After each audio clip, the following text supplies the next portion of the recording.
Tony Roberts along with Alan Pickett here at Michigan Stadium in Ann Arbor. They'll have probably 110,000 here, give or take a few.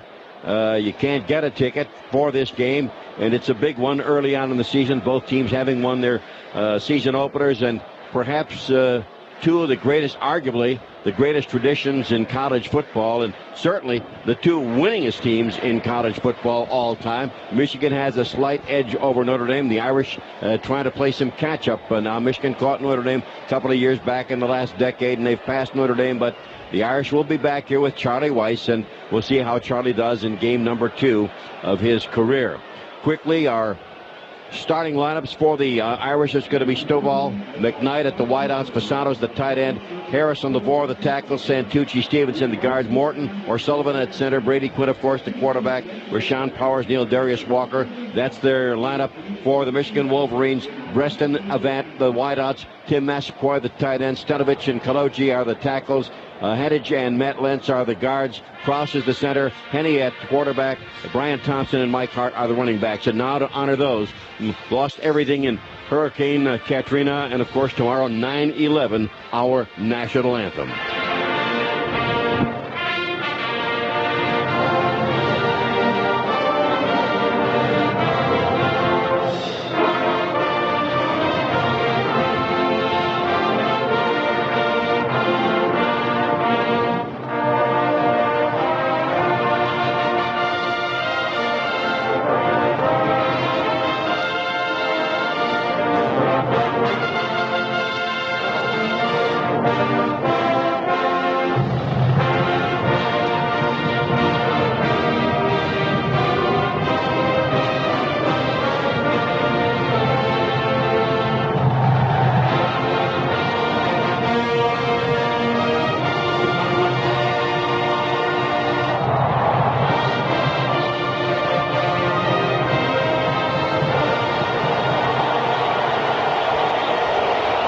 The opening kickoff is coming up. This is Western One's exclusive coverage of Notre Dame football.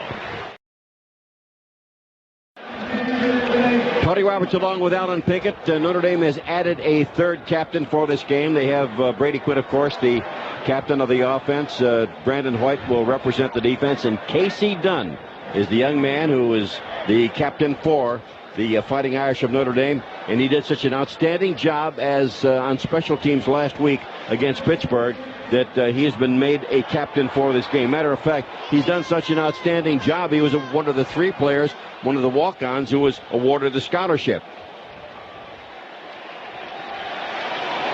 We will now have the toss of the coin. Gentlemen, let's have a great ball game. Notre Dame won the toss, and the Irish have elected to go on offense. So, like Pittsburgh a week ago, 2 weeks running now, the team that won the toss did not go on defense, but went on offense. Quite a change from last year, where we always saw if Notre Dame won the toss, wanting their defense on the field first. With Charlie Weiss here, much more offensive-minded football team, much more of a strategist, I guess an opportunity to go ahead and jump on the team's opposing defense right away. So Notre Dame will get the ball first. And the Irish will be moving left to right, which should be south to north if the stadium is laid out like most stadiums in the country. So Notre Dame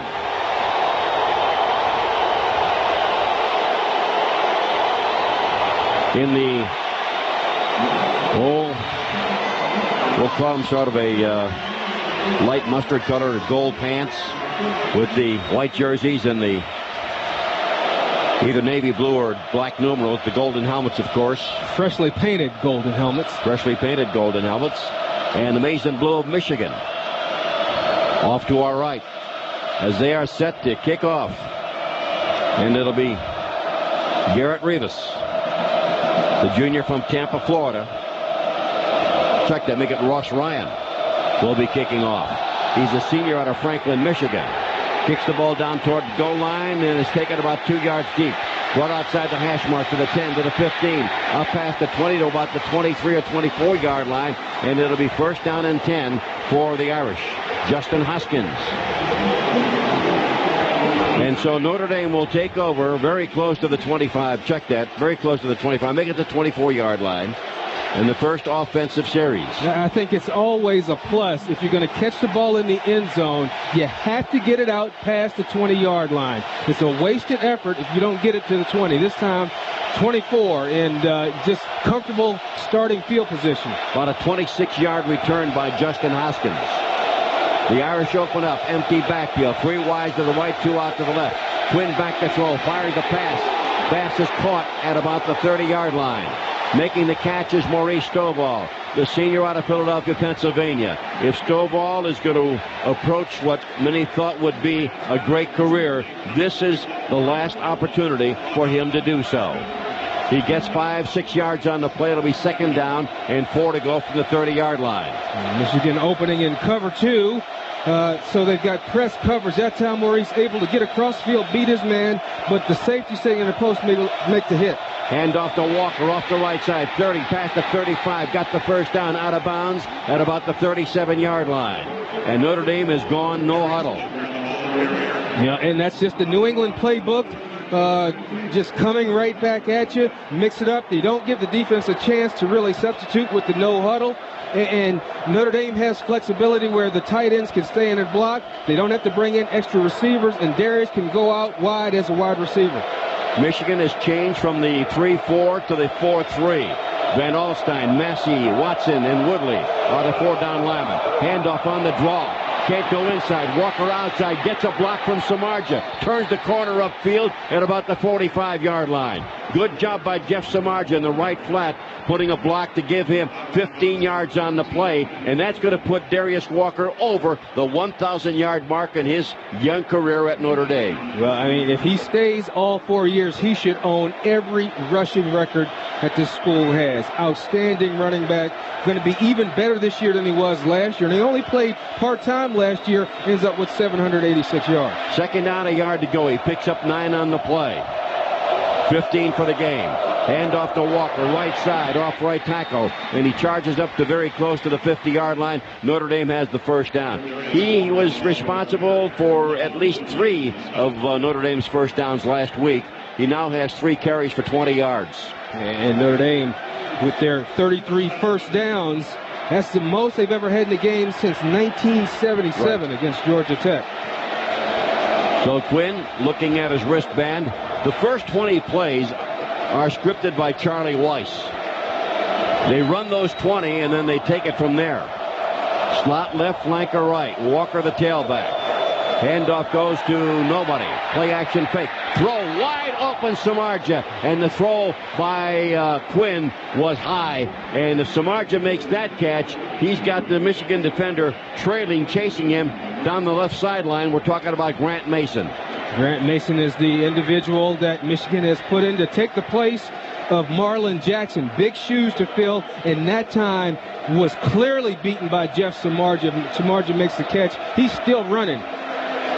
Well, Ernest Shazer is also gone from that Michigan secondary. Another great player for the Wolverines. 2nd down and 10. Same formation. Fires the pass, caught by McKnight, down to the 40, got the first down, inside the 40, down to about the 38-yard line. Another first down for the Irish. And that time, good recognition by Brady Quinn. Michigan comes with the blitz. They bring a corner off of both sides, bring 2 linebackers up the middle. Rayma does a great job of sight adjusting on the play, turns his route, cuts it off short, makes the catch, and a good run upfield for 13 yards, another first down. So the Irish inside the Michigan 40. That started at the Notre Dame 24-yard line. Walker the lone setback. Split end left, slot to the right this time. Hand off to Walker to the outside, down to the 30 and out of bounds somewhere around the 29-yard line. Very close to another Irish first down. And what Charlie Weiss is achieving on this particular drive is what he did last week. Balance, offense and defense. Michigan not knowing whether it's run or pass. You can't tell from the formation because it's not telegraphed at all, which is a little bit of a difference from what we saw last year. Slot to the right, split end to the left. Walker the running back. Remember, he had 31 carries, 115 yards. He did not get into the Michigan game last year until the second quarter. Steps out past the line of scrimmage over a couple of blockers, and he's got the first down. Move to change, number 4 for Notre Dame in this drive. You know, and 2nd and 1, great opportunity to go up top, almost a giveaway down if you think. And Michigan had bunched up the line, you know, thinking maybe a chance to take a shot, but it's good to move the sticks so that you have a fresh set of downs to deploy your strategy. Officiating crew, the referee is Bill Lemonnier. 1st and 10, Notre Dame at the 27-yard line of the Wolverines. Again, it's slot right. McKnight in the slot. Stovall wide to the left. Samardzija starting once again. The tight end moves into the backfield. That's Walker. Sorry. Here's the pass, and one step away is Stovall from breaking it, getting away from Grant Mason and scoring a touchdown. Great tackle by Mason as he holds on for dear life. Stovall getting his 2nd reception of the game, and the ball is now spotted at about the 16-yard line. They move to change once more. 5 first downs in this drive. Also a great pickup by Darius Walker.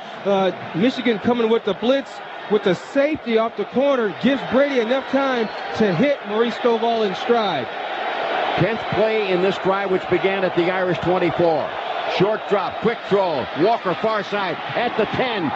Turns himself around, manages to keep his feet for a couple of more steps inside the 10, down to about the 7-yard line, where it is first down and goal to go after a 9-yard pass to Walker. And that's sort of like a pick play. The receiver setting out wide comes down towards the middle of the field. The linebacker has the running back in coverage. He has to come over the wide receiver, which creates space for Darius Walker, allows him to catch the pass and run and get the 9 yards.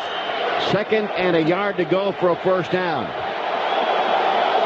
Slot right, split end left handoff. Walker looking for running room, finds it, gets the first down just inside the 5-yard line. So he'll pick up about 2 on that play. And it's first down and goal to go for Notre Dame at the Michigan 5. Sort of sprint draw action right there, Tone, where the quarterback runs back to the running back to create a mesh. You don't know if it's going to be a fake or a handoff. Not a true draw, but a sprint draw. And I tell you, the offensive line keeping up that same job they did last week, creating enough space for Darius to pick his own hole. Back to the first play, Allen. Empty backfield. Walker on the sideline. 3 wides to the right, 2 out to the left. First and goal from the 5. Quinn throws, slant, caught, touchdown. Raymond McKnight for the score, as the Irish go 76 yards in 12 plays. And Allen, that looked too easy. It did look easy, Tone. It was a clinic that Notre Dame put on going down the field. They only had one play where there was no gain, and that's when they missed Samardzija, who was wide open. But every play was a positive play, and it just looked too easy. Scary, as a matter of fact. That's what happened at Pittsburgh last week, remember? Shell shocked. Yes. Now the point after by DJ Fitzpatrick. Snap, spot, kick up, and add one more. 7-0, the Irish, another red zone touchdown. And with that touchdown, Milwaukee Electric Tool makes another donation to Habitat for Humanity. Milwaukee Electric Tool. Look for the red zone at your local industrial construction supplier or home improvement retailer. Notre Dame 7, Michigan 0. This is Westwood One's exclusive coverage of Notre Dame football. Each game this season, Westwood One will donate $2,000 to the General Scholarship Fund at the University of Notre Dame in the name of a deserving student. This week's recipient is Elizabeth Vernon. She's a senior from Holland, Michigan, who's enrolled in the College of Arts and Letters. Congratulations, Elizabeth, from all of us at Westwood One. Well, as Alan said, it was a clinic, a veritable clinic here, with the Irish going 12 plays, 76 yards, and Notre Dame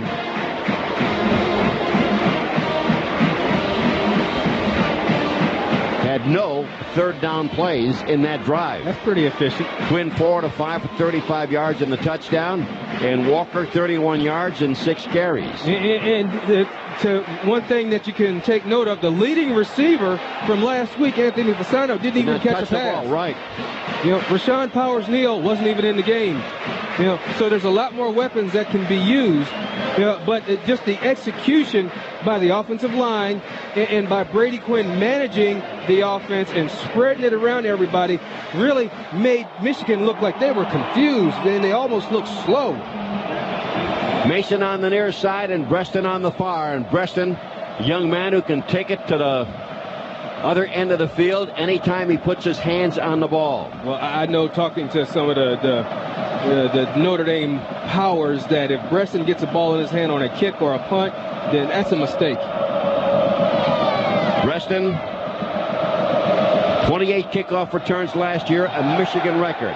Here's the kick, high and deep and coming down toward Mason. He'll take it at the goal line, brings it out to the 5, touchback, gets up to the 10, eludes a tackler, gets smacked at about the 17, and is down to about the 17 or 18-yard line. Wouldn't want to be the guy that missed that tackle down there, because he had an open shot at him. Joe Brockington, the man who makes the hit for Notre Dame, and Michigan starts off 1st and 10 at its own 19-yard line. Again, like I say, if you're going to catch the ball in the end zone, you got to get it past the 20. That time, very good coverage, a very good kick, by the way. Yes, it was. Allowing the coverage team to get down and get in place. David Bruton was the one who missed the tackle, had a good angle on him, but overran it. Mike Hart, the sophomore from Syracuse, New Jersey, who came out of nowhere last year to wrest the tailback job away from all comers. Here's the handoff by Henne, and Hart gets up to about the 20-yard line as the Irish swarm to the ball. Henne, the freshman starter last year, played in all 12 games, had a great year, completed 60% of his passes, 2,743 yards, 25 touchdowns, and only 12 interceptions. That's a great freshman year for any quarterback. And it was great because he had an exceptional wide receiver where all he had to do was put the ball up. Braylon Edwards is going to go get it. They put a tight end, Mike Massey, in the backfield. Now they send 4 receivers out to the right. Quick throw, far side. Pass caught by Breston. Breston gets up to about the 24, maybe the 25, as the Irish fly to the football. Notre Dame was outmanned on that play for a brief second. They had 3 defenders against 4 receivers. But it took a little time for Henne to turn around, get the ball to the far sideline, to the receiver. By that time, Notre Dame recovers, and there you have it. Yeah, well, good speed on the part of Notre Dame, good pursuit angles. Maurice Crum, Mike Richardson coming on the attack and keeping that to from becoming a big gain and creating a 3rd down. It is 3rd down and about 4 to go at the 25-yard line. Man in motion coming to the near side. It is Doug Dutch. He backtracks.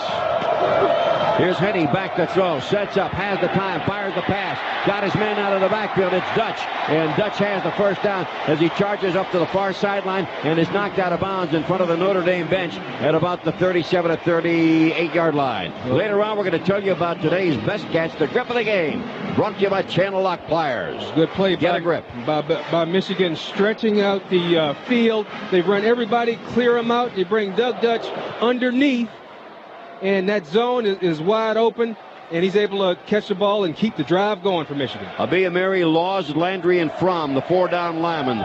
White, Mays, and Fromm Jr., the linebackers. Wooden and Richardson are the corners. Zibikowski and Ndukwe are the safeties. Here's Henne, throw, pass, tip, loose ball, scramble for it, and it's incomplete. Diving to try to get the interception was Leo Ferrain. Chris Fromm was the man who got a hand on it. Also got his 1st sack last week of his career against Pittsburgh. Well, Chris Fromm has a heck of a challenge today because, it's his 1st year starting. He's going up against one of the best in the business, Adam Stenovich, who's a 1st-team All-Big Ten tackle, a guy who's 6'5", 321 pounds. So if you can't get to the quarterback, block out the passing lane. That's what Chris Fromm did on that particular play. 2nd and 10 from the Michigan 38. One back set, slot left, flanker right. Handoff goes to Hart, and Hart's not going very far. Tried the right side and didn't get very far. The Irish right there to stuff the play after a gain of perhaps a yard or so. So give him a yard to make it 3rd down and 9. You look at this Michigan offensive line. Stenovich, 321. Henne, 328. Kraus, 307. He's the lightweight. Lentz, 311. And Kalochi, 323 pounds. Same as last week. It's just an overpowering offensive line, or could be, but you've got shorter guys on our defensive line that get real good leverage, and you've got some guys with speed that can run around them. They break up the slot, send Doug Dutch in motion. Back to throw, Henne. Deep drop, under pressure, fires the pass. It is no good. It wound up in the Michigan bench. And Henne felt the pressure coming from the far side. Yeah, I mean, Notre Dame's not going to sit there and let him just sit in the pocket and pick away at him. They send a blitz this time off of the weak side, and Henne smartly just gets rid of the ball. If he didn't, he would have got sacked. 4th down and 9, and Michigan will be forced to punt. Ross Ryan, a senior out of Franklin.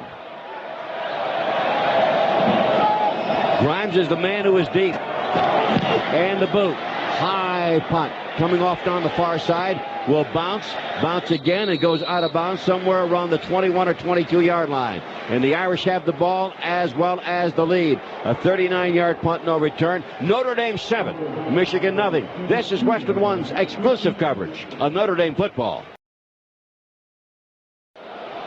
While we have a moment, I want to tell you about the Hannah and Friends nonprofit foundation founded by Mara and Charlie Weiss in honor of their daughter Hannah.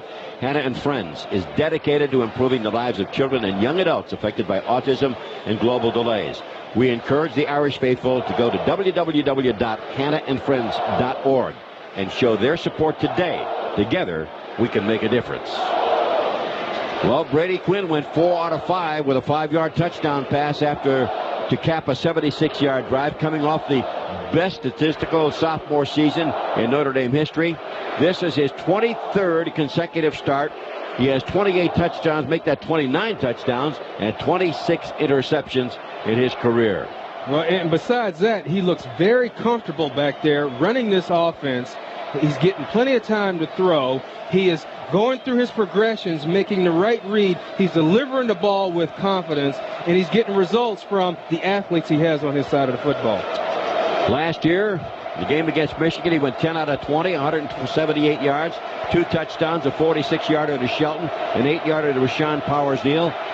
Got picked off 3 times, which led to 3 Rivas field goals for the Michigan Wolverines, who took a 9-0 lead into the game, into the halftime. Locker room. Here's a short pass out to Walker. Walker makes the grab and moves it past the 25 up to the 26-yard line.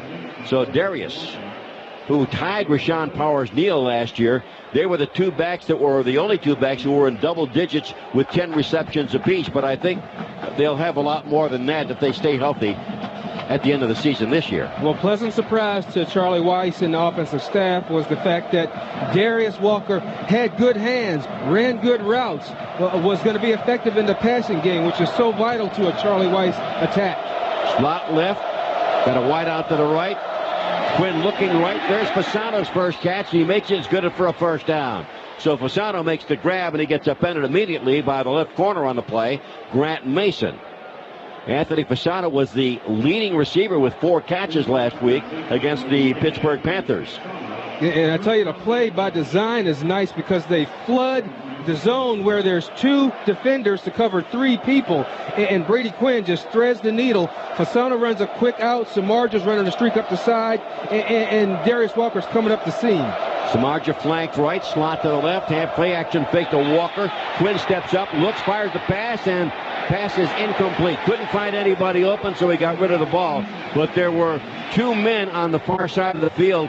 One, and as a matter of fact, they were both wide open. Yeah, Stovall is running alone all by himself. What happened is Brady had to step up into the pocket. His left side was pretty much cut off from him. Right. He wanted to try and turn back to his left and throw, but that's where the pressure was coming from. So get rid of it, don't take the sack, and live for another play. 2nd down and 10. And I believe that's the first 2nd down and 10. No, maybe the second down and 10 the Irish have had in the first half. 7-0 Notre Dame out in front. 8:13 left to go in the first quarter. Handoff on the draw, goes to Walker, can't go inside, goes to the outside, turns it upfield and gets pushed out of bounds somewhere around the 38-yard line by Grant Mason. That's going to make it about a 3rd down and 4 or 5 to go for a first down for Notre Dame. And a great run, Tone, because what he does is he takes the draw, goes up the middle, and he runs almost to the butt of the offensive line, sucks the defenders in, and at the very last second bounces it out, has some free running room, and creates a manageable 3rd down. With the spot, will make it 3rd down and 6. 3 wide receivers in a triangle on the right side. Stovall wide to the left. They break that up by sending Fasano in motion. He comes back again. Handoff, reverse, it goes to McKnight. McKnight trying to get to the outside. He's not going anywhere. Michigan did an outstanding job of snuffing out that play as Morgan Trent, the cornerback from Brighton, Michigan, comes up to make the stop. And there's the first negative play of the game for the Irish, all the way back to the Notre Dame 31-yard line. Well, like you say, good play by Michigan. And you got to remember that even though you make some good plays, good execution, they got players on the other side of the ball, too, that'll make some plays. Preston is back. He's down around the 27-yard line. Dangerous punt returner. And the kick by Fitzpatrick to the far side. Preston will let it bounce, and it bounces and hits out of bounds. Michigan will have the ball in excellent field position at about the 34-yard line. That'll be a 35-yard kick. No return. Later on, we're going to tell you about the offensive lineman of the game, brought to you by Guardian Life Insurance, a place we all want to be. Let's go there with Guardian. Wolverines with their second possession. And in Allen, any game I have ever played or ever coached, when my team or we have scored first and we don't come back and put points on the board in the second or third try, you're going to find yourself in a ball game. Yeah, you got to keep the pressure on. I know Notre Dame wanted to go down and do it again, but defense, Michigan comes up with a good defensive play. Henny with a short pass, and the ball is caught at about the 42-yard line. Won't be enough for a first down, but Preston will give him about 8 on the play. Yeah, and I think that the play of the Notre Dame offense is going to make the offense of Michigan have to open up their playbook a little bit more, because if Notre Dame, as we saw last week, can get on a roll, then Michigan's going to be forced to catch up. You can't do that with 3 yards in a cloud of dust. So interesting for them on first down, coming out with a pass. Second down, a yard to go. Henny looking at an offset eye in his backfield. Drops back to throw at the 35. He's going to run. Gets up to the 40 and up to the 45. But there's a penalty marker as well on the play, and it may be holding against the Wolverines. He did manage to get the ball to the 45, which would give Michigan a first down. They had second down and a yard to go for the first. He picked up 2. Will it hold up? Holding, 65 offense, 10 yards, previous spot, still second down. First penalty of the game, and it's against the Michigan Wolverines. As we told you in the pregame show, the Irish were called for 10 last week, but Charlie Weiss said 3 of those he had to take credit for.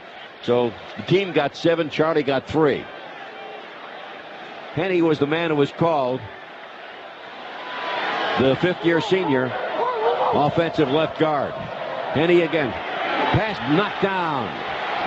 This time, an excellent job on the rush by Victor Abiamiri as he charges through. And Fromm was coming from the other side. They kind of had Chad Henny, the quarterback, kind of pinched between them. Yeah, they were setting up a screen and looked like it was going to be a jailbreak screen, but a good play by Victor Abiamiri to put the pressure on. And, you know, with his height and his reach, he's 6'4", 260 pounds. A guy that has outstanding leverage, able to bat that ball down. Third down and about a dozen. Henny under center. Drops back to throw. Has the time. Fires the pass. Pass is caught on the far side. And the receiver gets hit and knocked down at about the 37 to 38-yard line. Yeah, Notre Dame that time with like a green dog blitz. They bring both linebackers, but the linebackers have the backs in coverage. The backs stay in. But then Avant caught the pass and was greeted by 4 defenders with gold helmets. Jason Avant, 6'1", 213-pound senior out of Chicago, along with Preston, the top 2 receivers for the Wolverines this year. Braylon Edwards, of course, has moved on to the NFL. And the punt. Up in the air, and Bearcat signal for and made at about the 23-yard line. So the Irish will have the ball after a 39-yard punt, 1st and 10 at their own 23. They have the lead on the board, 7-0. You're listening to exclusive coverage of Notre Dame football on Westwood One. Follow every game for the top 25 college football teams on CBSSportsline.com. Get lightning-fast live scoring and play-by-play. When it happens on the field, the information is sent to your desktop in seconds. For college football scores, go to CBSSportsline.com. Now back to Westwood One's exclusive coverage of Notre Dame football. Tony Roberts along with Alan Pickett as the Irish take over first down and 10 at the 23.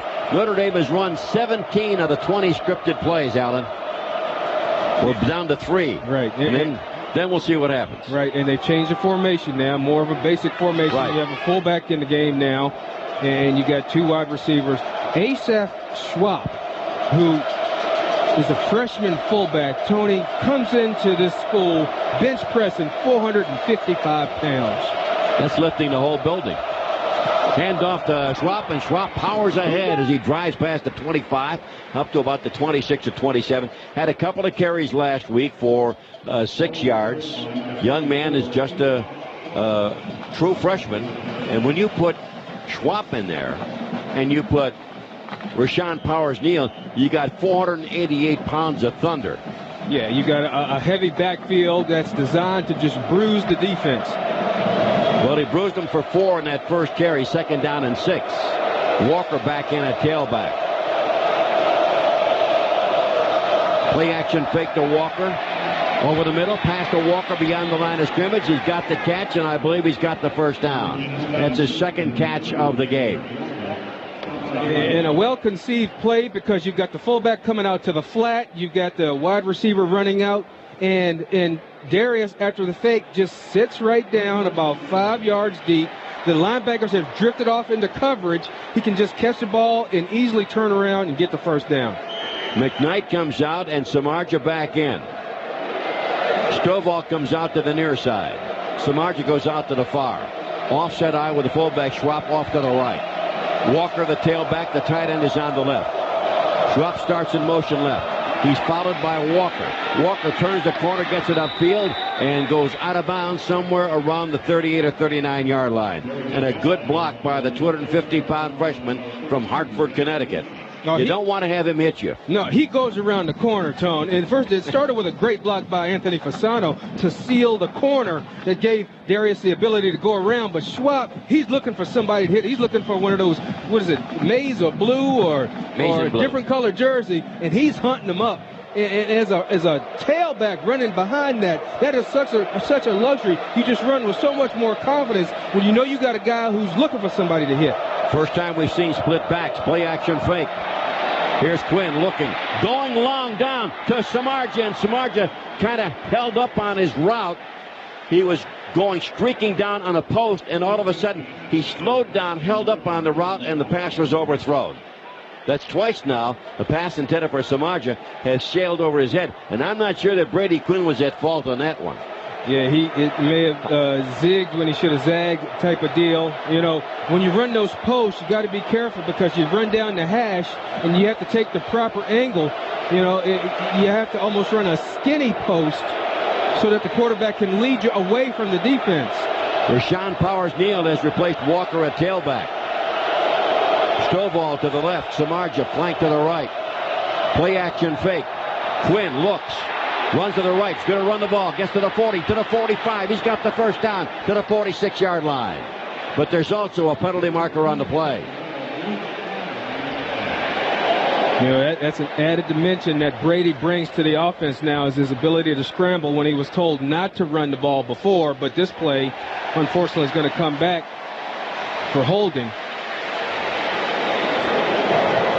Holding, offense, number 73. 10-yard spot. Repeat third down. I don't know, Tone. That smells like a makeup call to me. But Mark LaVore. Yeah, I don't ever want to doubt the officials. The officials have done a good job, and they're letting the guys play.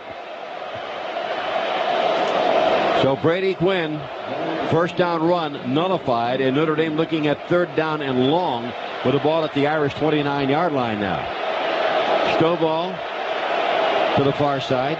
McKnight has rejoined the offense. And if they can get time, Tone, the middle of the field is wide open. Cover 2. Slot to the right.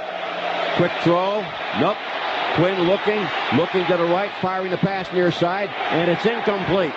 Intended for Matt Shelton. Matt Sheldon, Anthony Fasano. It would not have been enough for a first down had he caught the ball. It'd have only been to the 35 or 36-yard line. The pickup might have been about 7 yards or so. Well, Michigan, a good job of getting back, making sure everything stayed in front of them, and decent pressure enough to make Brady have to run to his right and force a pass. And right now, Quinn and Weiss are in a conversation. Line drive spiral by Fitzpatrick. Preston has it, and he only looks up and grabs it. He is nailed immediately after a 41-yard punt. Great coverage by the Irish. Looking for the newest styles and fits in jeans at a price that you can afford? Well, look for Wrangler Jeans Company, a new generation of Wrangler and the official jeans of Dale Earnhardt Jr. Wrangler Jeans. New fits, new comfort, and new styles. Well, Tone, the guy who made the tackle on that play was Terrell Lambert, wearing number 20. 10,500-meter guy. That's a good person to put on the outside to run down and catch Steve Preston. He was breathing right at him. Screen to the far side, pass incomplete.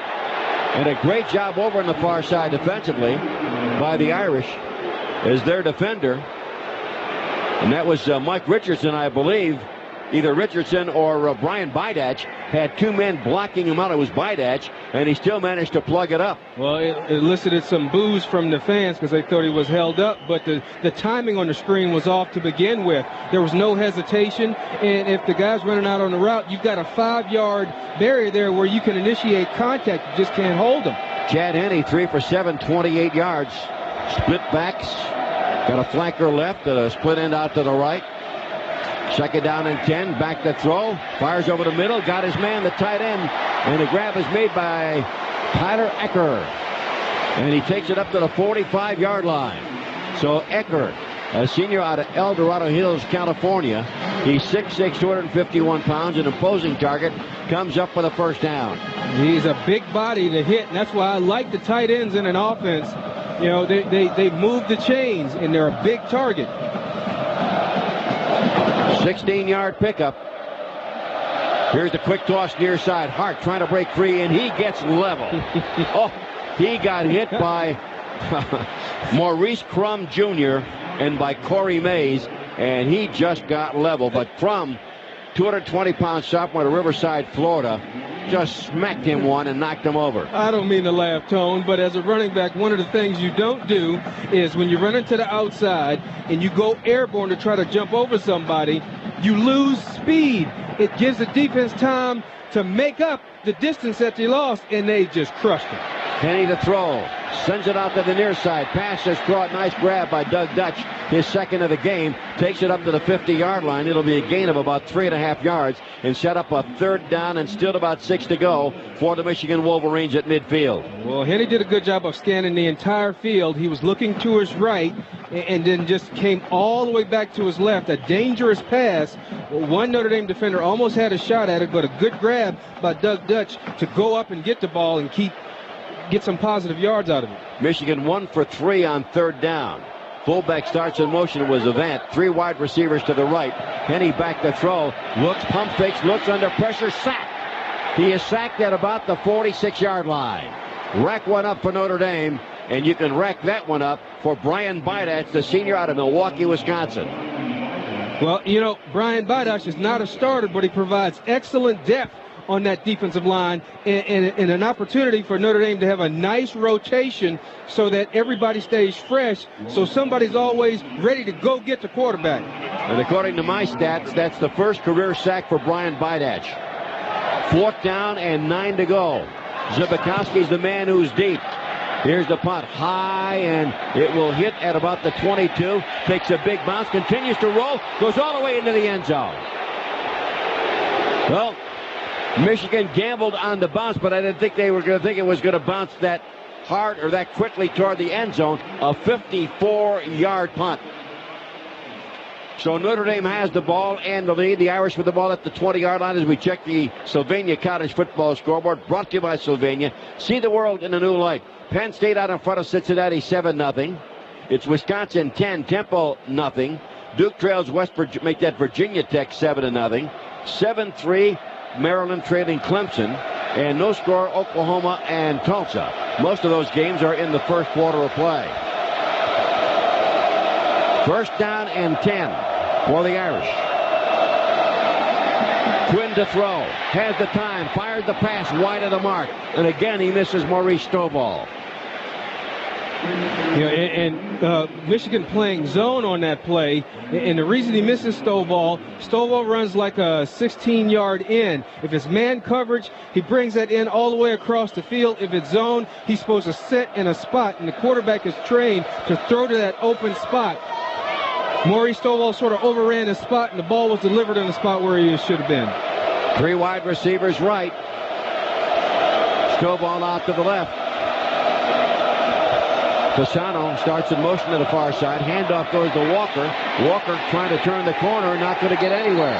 And Michigan's defense is starting to gain some momentum as the Irish, who sliced and diced Michigan for 76 yards on that very first series, Michigan has made its adjustments, and Notre Dame having difficulty now trying to move the football. Well, I think that time Darius sort of doubted his ability to go outside. He hesitated just a little bit too long, had the corner, but he saw 3 blue shirts out there. Instead of just hitting the accelerator and going out, he hesitated a little bit, and that's why he ended up with just 1 yard on the play. 3rd down and 9. Notre Dame 0 for 3 on 3rd down thus far. The ball at the 21. Fasano in motion to the far side. Play action fake to Walker. Throw up the middle. The pass wide of the mark behind the intended receiver. That again was intended for Matt Sheldon. So Quinn unable to hook up with Sheldon now. 2 times that he's thrown him the football. And Charlie White's on the sideline waiting to talk to Brady Quinn. Well, one thing I'll say is that the drives that are being stopped aren't being stopped by Michigan. It's Notre Dame stopping itself with the throws that are either behind or too high, that type of thing. That can be corrected. If it was Michigan stopping them, I'd be a little more concerned. Wolverines will have good field position. Low snap. Fitzpatrick with a punt. It'll bounce at the 49. Taken by Breston, hit immediately. He is hit again by Terrell Lambert, who's the first man down that grabbed him around the ankles. Somebody else grabbed him around the shoulders. A 36-yard punt and no return. The ball at the 44-yard line of the Michigan Wolverines. Later on today, you're going to talk about the player of the game, brought to you by Sylvania. See the world in a new light. One thing that's happening with these drives that Notre Dame has stalled on, it's given Michigan good field position. No exception here. Michigan getting the ball on the 44-yard line. A short field for them to work on. 1st down and 10 for the Wolverines. Henny hands it off. On a reverse near side. Preston 40, 45, 50 down the sideline. Gets a block, cuts up at the 30, and is knocked down at about the 26-yard line. And that's what speed and blocking will do for you.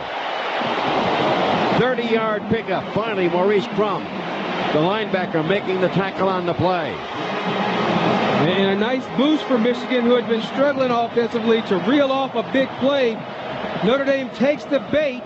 Right now, you've got Kevin Grady, who takes the handoff, and all you need is just one step the wrong way for that play to be effective. And before Michigan can get a play off, the end of the first quarter with a score. Notre Dame 7, Michigan nothing, but the Wolverines are on the move. You're listening to exclusive coverage of Notre Dame football on Westwood One.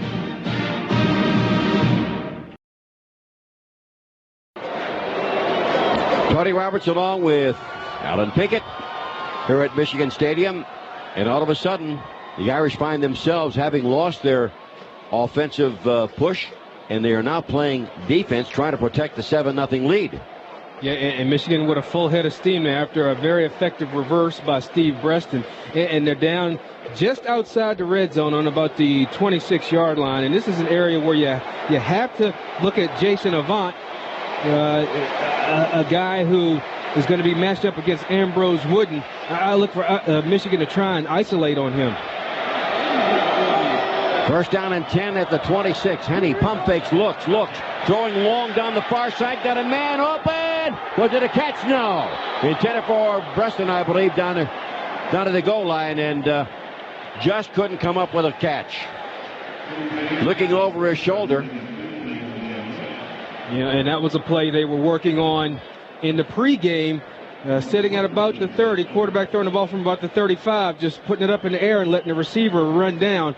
I sort of questioned it because they were sprinting so much in pregame, and I remember one time in pregame that I pulled a hammy, and I'm like, no, after that I never sprinted in pregame. Man in motion to the near side again is Breston. Handoff goes to Grady. Grady outside, and he's down to about the 20-yard line. Kevin Grady, a 5'9", 227-pound freshman out of Grand Rapids, Michigan, picked up about 5 on the play. That'll make it 3rd down and 5 to go for the first down. In that first quarter, Notre Dame 8 first downs to 3 for Michigan. The Irish had 102 yards offense. Michigan had 81. Notre Dame got 39 on the ground, 63 through the air. 8 out of 14 for Brady Quinn, who started out like a house of fire, then kind of cooled off. The Irish ran 25 offensive plays to 11 for the Michigan Wolverines. And now Mike Hart is on the sideline. That hit that he took has put him on the sideline. He's got a leg injury. Back to throw. Henny looking. Rolling out to the right. Being chased by Crum. Fires the pass and throws it away. Threw it toward the end zone, but made sure that no Notre Dame defender was there to make the grab on the play. Yep. So Michigan now will come up with a 3rd down attempt. They are 1 of 5 so far.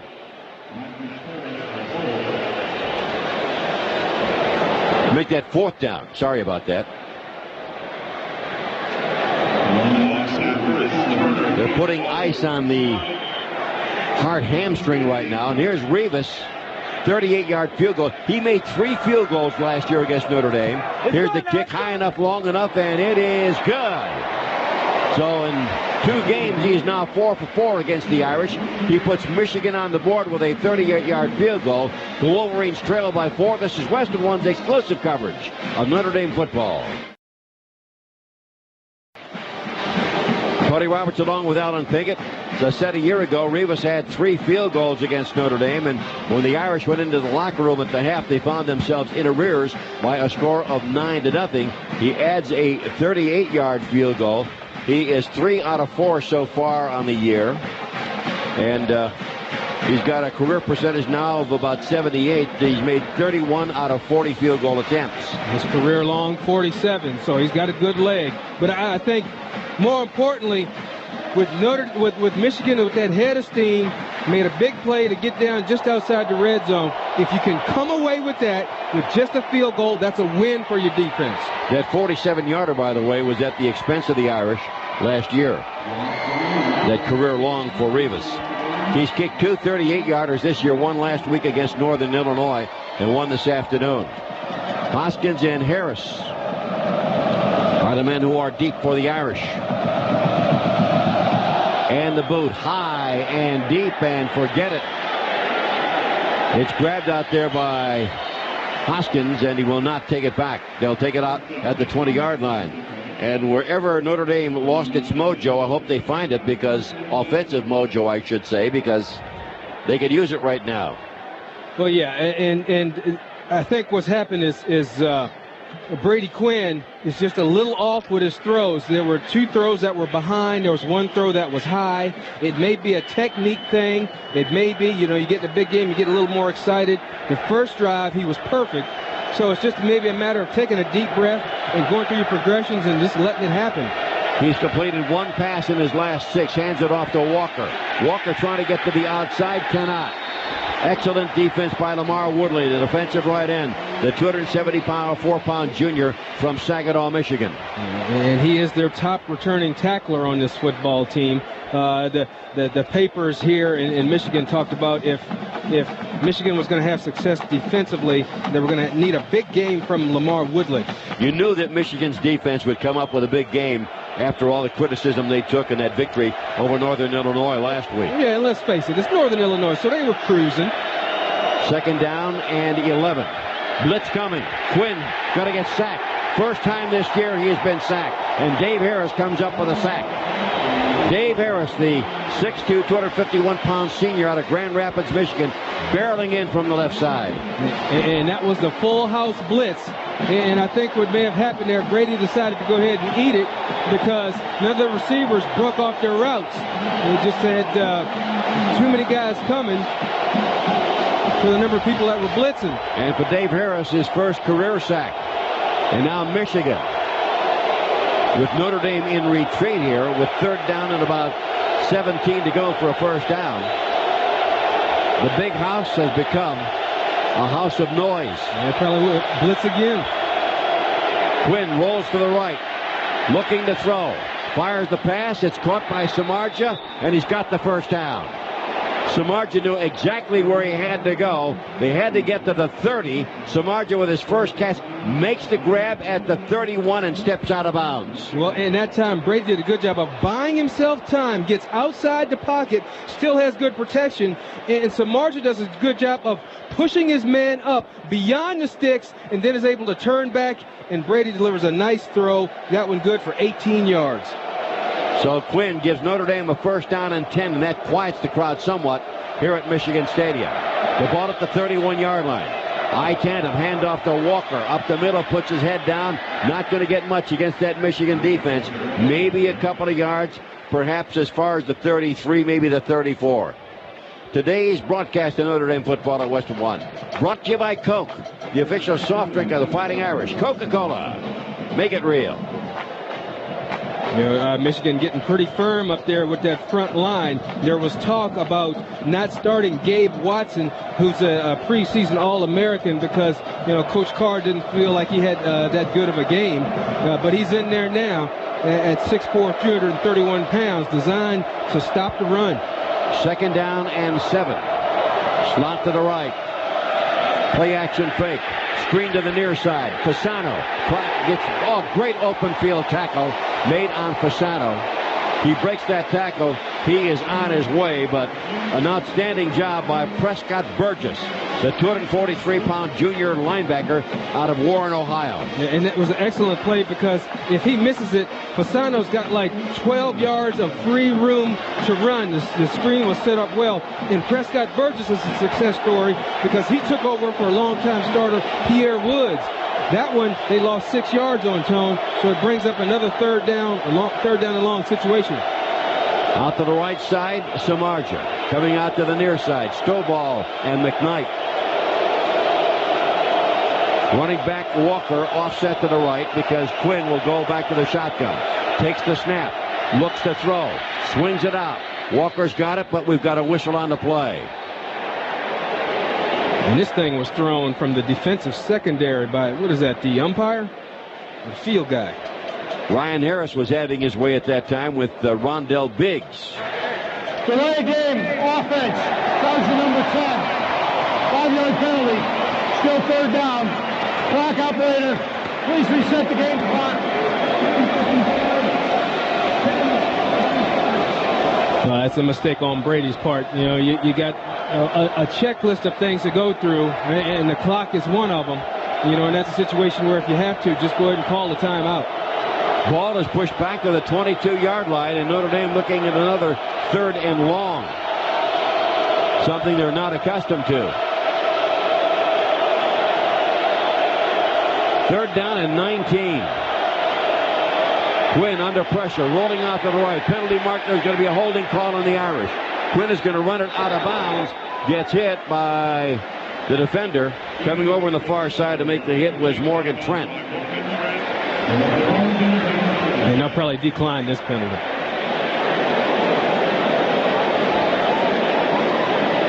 Two penalty markers thrown in the vicinity of the 19-yard line.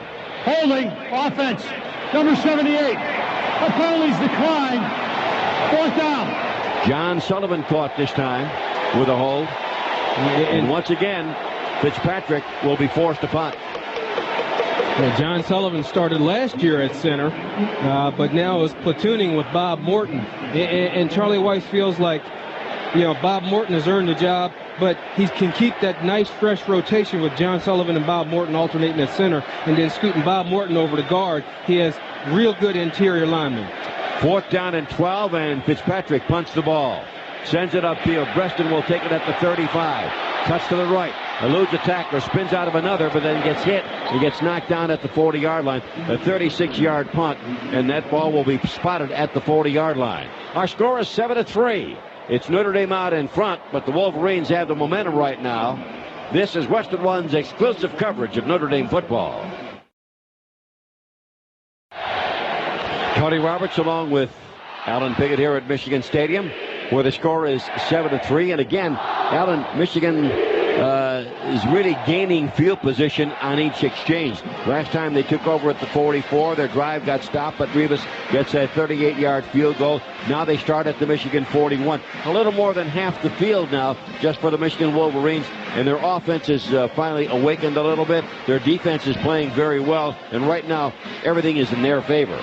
It is. The field is becoming shorter because they're stopping Notre Dame on the drives. I truly believe that it's Notre Dame stopping itself. That time with the penalties and also with the passes that were off target. And so I think the Notre Dame offense needs to find a way to just hold on defensively against Michigan until they can figure out the woes they have on offense. Michigan using its third tailback here. Max Martin comes in, a sophomore out of Madison, Alabama. Fullback is in motion. Thompson out to the far side. Slot to the right. Handoff to Martin. Martin trying to get away and cannot. Excellent charge on the right side by Derek Landry, the 263-pound senior out of Concord, California, who played so well last year with Notre Dame's outstanding run defense. And Derek Landry is shorter than every single offensive lineman that Michigan has, which gives him an advantage of leverage. And he's got good quicks, and he's sitting in the gap between the guard and the center. He just shoot that gap because those linemen have to sort of chase down the line and block a zone, and he can just beat the offensive lineman off the ball. Loss of 4 to be second down and 14 for the Wolverines back at their own 37-yard line. Slot to the right, offset eye, play action fake. Henny with time over the middle, pass incomplete. Wide of the mark, intended for Breston down at the Notre Dame 38-yard line. Martin against Northern Illinois had the only negative play. It was a 4-yard loss on a running play. He had 4 carries for a total of 10 yards. Was the number 2 rusher to Hart last year. Scored the first TD of his career against Illinois on a 1-yard run. You got a Michigan player shaken up, Matt Lentz, the offensive right guard. He's a big one. 6'6", 311 pounds from Ortonville, Michigan. And Matt Lentz, the Sporting News rates as the number 2 guard in the country. So, I mean, this offensive line of Michigan has a lot of studs on them, but you've got Jake Long out. Mike, how do you say it, Tone? Kalochi. Thank you. Is the guy who's starting now. Now Matt Lentz goes down, which leaves you really with one really true stud on that offensive line, Adam Stenovich. How come they can't hire any Smiths or Jones? Those days are gone forever. Well, I think he's going to get up. He'll be all right in a minute here. Yep. And the good news is that Matt Lentz will walk off the field under his own power, shaken up on the play. He'll get a breather for at least one play. Meanwhile, neither Notre Dame nor Michigan has been very successful on third down. 1 of 5. That's 20% for both teams. And I think you have to attribute that to a couple things. Good defense on the part of Michigan and Notre Dame. And you know, third down situations that you don't have a high success rate. If you 3rd and 7+, there's not a high success rate on those. Kevin Brady back in the tailback spot. Meanwhile, Dutch starts in motion. Play action fake. Pressure is on, and Henny's going to have to run right into a couple of Notre Dame defenders. Great job by the Irish. Yeah, and Corey Mays comes in, jumps over the running back, and gets in Chad Henne's face. He's able to elude that, but the pressure really converges on Chad Henne after that. Corey Mays, one of those all-world plays, Tone. Well, he won't get credit for the sack, but he certainly set it up for a couple of other Notre Dame players. Second sack for the Irish in the game. 4th down, and about 15 to go for the first down, and that'll set up the punt for Ross Ryan. Waiting to snap at the 22-yard line. Gets it, the rush is on, he gets it off. Coming down to Zbikowski, makes the fair catch. No, that's David Grimes, I should say. Makes the fair catch down around the 28-yard line or so. 36-yard punt, and the Irish will gain 8 yards on the exchange. Well, Notre Dame is all about tradition, a winning tradition. You can get the same commitment and passion for excellence from an investment company, The Hartford.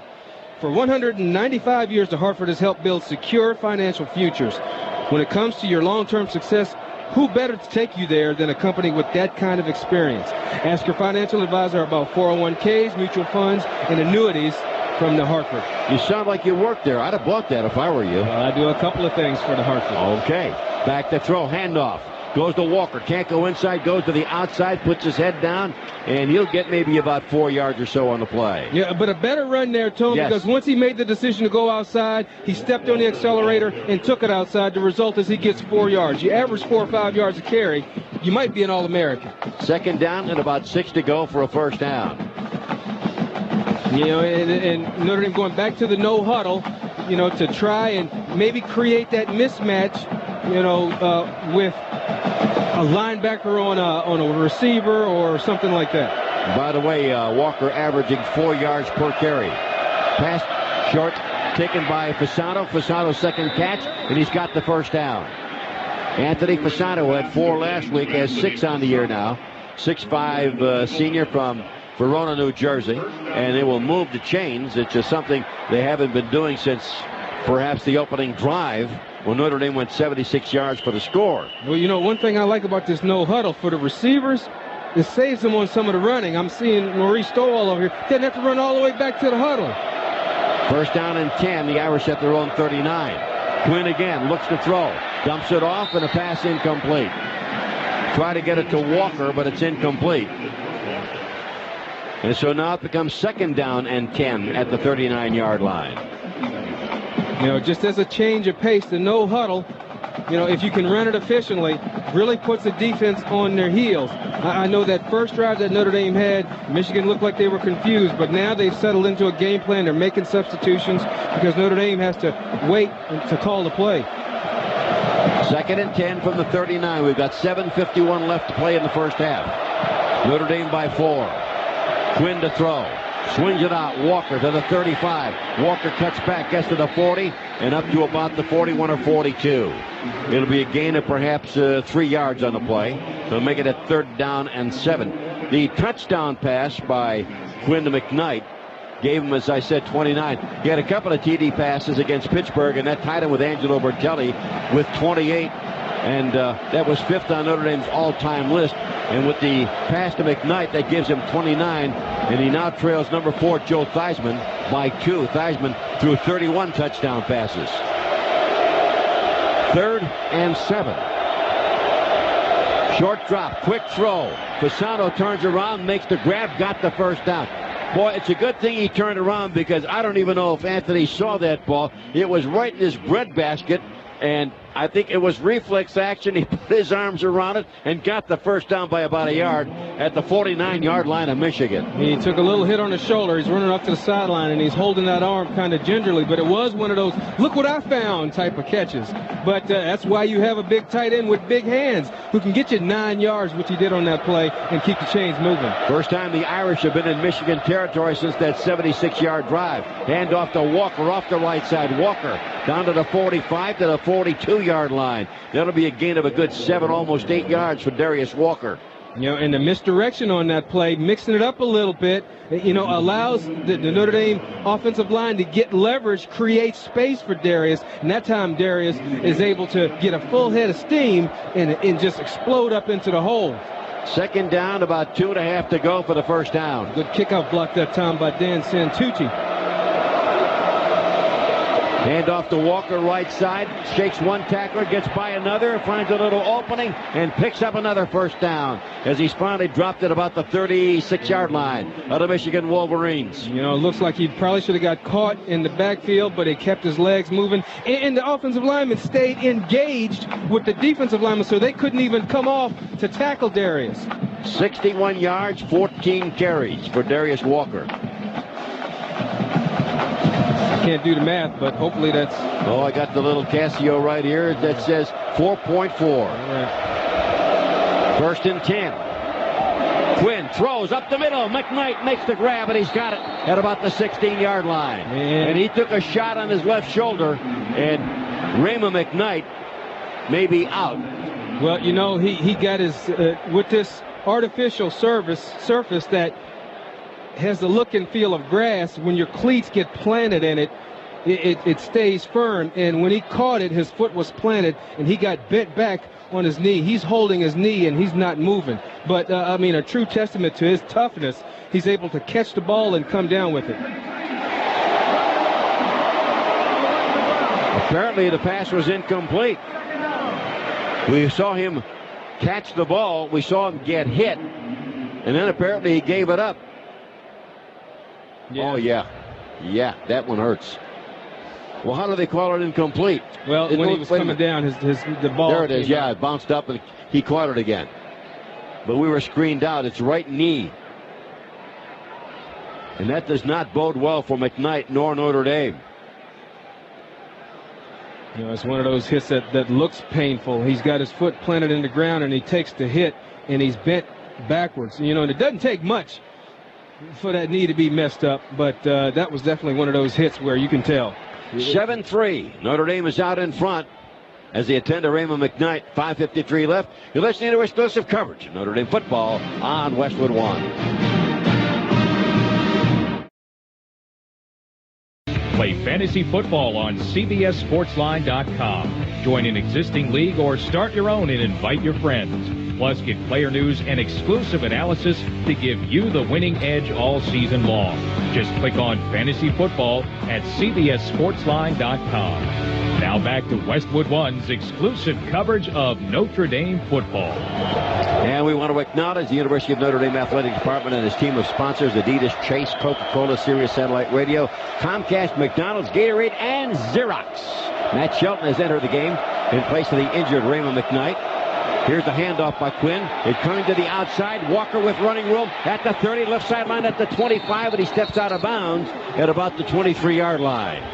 Nice move by Darius Walker, and a smart move, too. Not putting his head down and trying to run through a couple of Michigan defenders. Hey, take it outside, take it out of bounds, stop the clock, get the 13 yards, which you did get, and you're going to feel a lot better. Saves a lot of wear and tear. Yeah, isn't that how Franco Harris got into the Hall of Fame? Don't take the beating if you don't have to take it. Another 10-play drive by Notre Dame. The ball at the 22-yard line of Michigan. Handoff to Walker. Yep. Cuts back. 15. Down to the 10. Spins out of a tackle. Still on his feet. Hit from behind. Knocked down to the 5-yard line. And Tone, that's just a great job of movement by that offensive line. Just blowing guys out of the way. Darius Walker sees the thing come across his face, able to cut back, sees the whole field, even throws in a little spin move at the very end to pick up 5 more yards. As I said, knocked down to the 5-yard line, not knocked down at. He got hit by Prescott Burgess, the linebacker, who just shoved him forward for a couple of extra yards. And Walker now flirting with the century mark, 16 carries, 92 yards. And you got the full house backfield in now, or the elephant backfield. They used to call that when the Rams had it. Quinn hands it off to Powers Neal off the right side. And that play may be gain a yard. You could tell that play was not going to get a lot because Powers Neal never got out of the starting blocks.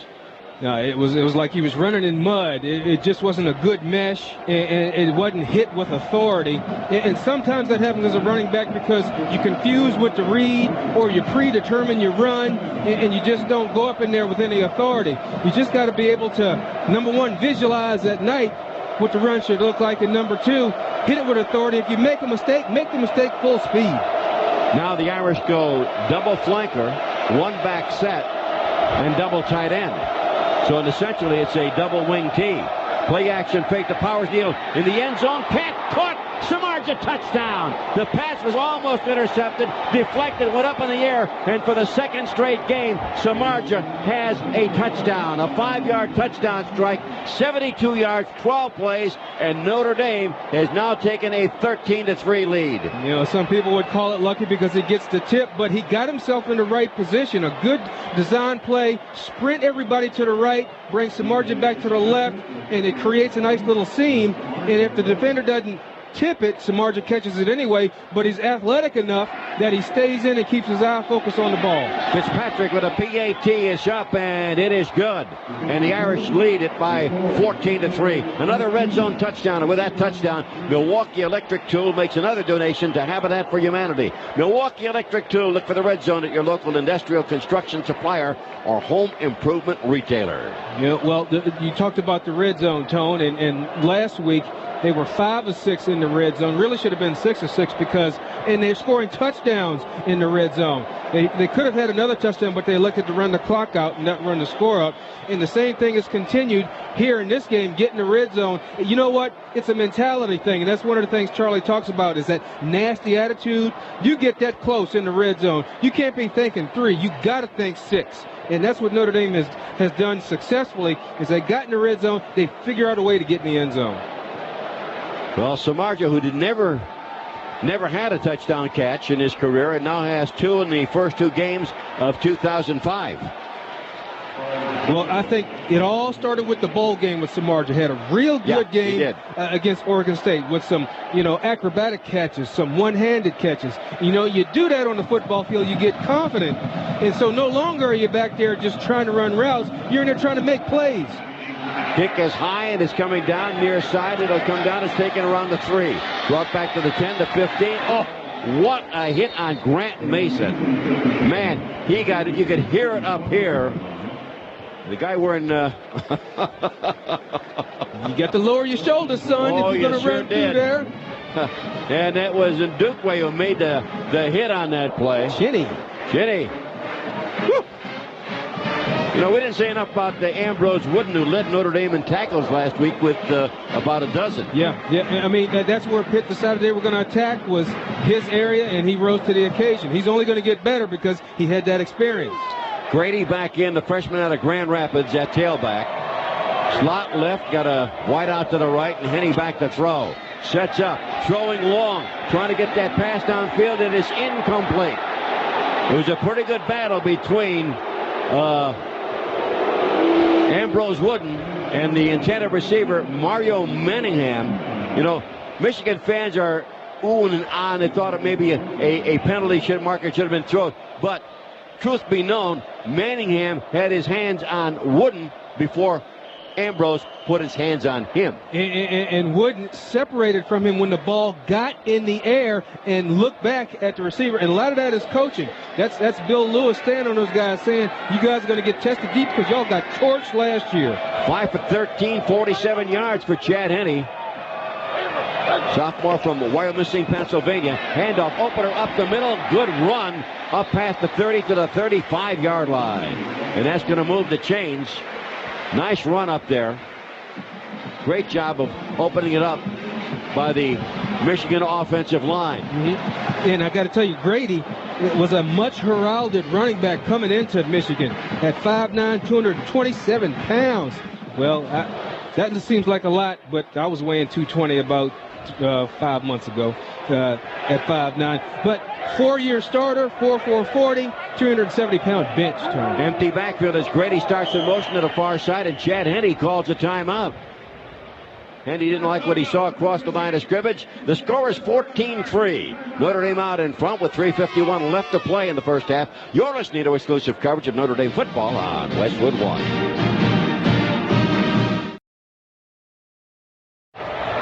Scores of other games today. Auburn 14, Mississippi State nothing. That game was in the second quarter. Boston College leads Army 13-7 in the first quarter. Oklahoma 7-0 over Tulsa in the first. Maryland out in front of Clemson now, 10-7 at the half here. And here we've got first down and 10 for the Michigan Wolverines at the 35-yard line. Henne back to throw. Looks, swings it out to the near side. The pass is caught and whacked immediately is Mike Massey. That's his second catch of the game. The 238-pound senior out of Brecksville, Ohio. He'll pick up maybe a yard or so on the play. So the pass to the tight end gets 1. And good time, good pressure by Victor Abiamiri. He's closing in on Henne, and Henne runs out, but he maintains his contain on the outside to make him delivery. Second down and 9. Slot left, flanker right, one back set. That's Grady. Hand off to Grady, up the middle, finds an opening, gets hit, and manages to move past the 40 up to about the 42 after getting popped by Derek Landry. And now we almost have a little skirmish out there between the Irish Avant and it might have been Leo Ferrine. Well, those guys get in a lot of fights because there's hardly any contact out there. Most of the contact is done with their mouth on the outside. Wide receivers and DBs do more talking than anybody. But Avant Breston on the left side and Dutch on the right. And he backs off the center. Now goes back onto center. Breston starts in motion. Here's Henny back to throw, looking to the near side. The pass is caught. He goes to the tight end. They've got the first down. Grab made by Tyler Ecker, his second catch of the first half. And they move the chains as Michigan has the first down near midfield. 2 minutes, 30 seconds left to play. Michigan with 2 timeouts. The Irish have all 3 of theirs. And Michigan, like Notre Dame, good depth at the tight end position. All 3 tight ends have been in the game. I think that the only one that hasn't caught a pass, we may have caught one, was Tim Massaquoi, who's the first team All Big Ten tight end. And this drive becomes very important, Tone, in terms of catching up with 2 minutes and 14 seconds left. Breston wide to the right as a flanker. Slot to the left side. Henny on the handoff. It goes to Grady, and Grady hit almost immediately. He drags the tackler a couple of yards down to the 48-yard line. Brandon Hoyt was in there to make the stop on the play. So now it becomes 2nd down and 8. And I'm surprised to see Michigan huddling up, with 1 minute and 50 seconds left. You got an opportunity for what I call a twofer. They're going in. They should have the ball last, going in for the first half, and then they get the ball again to start the second half. So I'm surprised there's not more urgency on their part to get down and get a score. Breston wide to the left.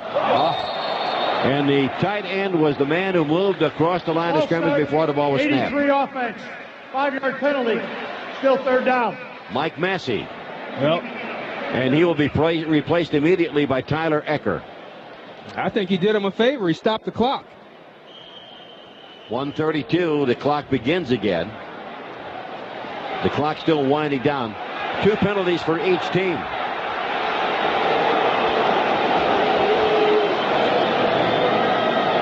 Michigan sends Dutch out to the left. Breston out to the left. I think they're going to try and go up top one time. Avant out to the right. Here's the pass, and it may be thrown away. It was thrown away by Chad Henne as he's flushed out of the pocket. Good rush put on by the Irish coming from the weak side, and it was Brandon Hoyt applying the pressure. One thing Notre Dame does with its linebackers, they may not come on a blitz all the time, but it's a read and react type of strategy where if the running back stays in the block, and we call it a green dog. If the running back stays in the block, then the linebacker just peels his ears back and goes and gets the quarterback. 3 wide receivers in a triangle to the left. Massey starts in motion as he breaks it up. Screen inside, taken out there by Avant. He'll get a couple of yards, but the Irish all over the play. Good recognition by Notre Dame. That's a play that those players from Notre Dame saw almost every day last year. Wide receiver screen. 3rd and what? It was 3rd and 15, wide receiver screen. So it's 4th down and still about 8 to go for the first down. And that'll set up another punt by Ross Ryan. He'll take the snap right around his 42-yard line. Zbikowski, meanwhile, is stationed out at the Irish 10. We got 30 seconds left to play in the first half.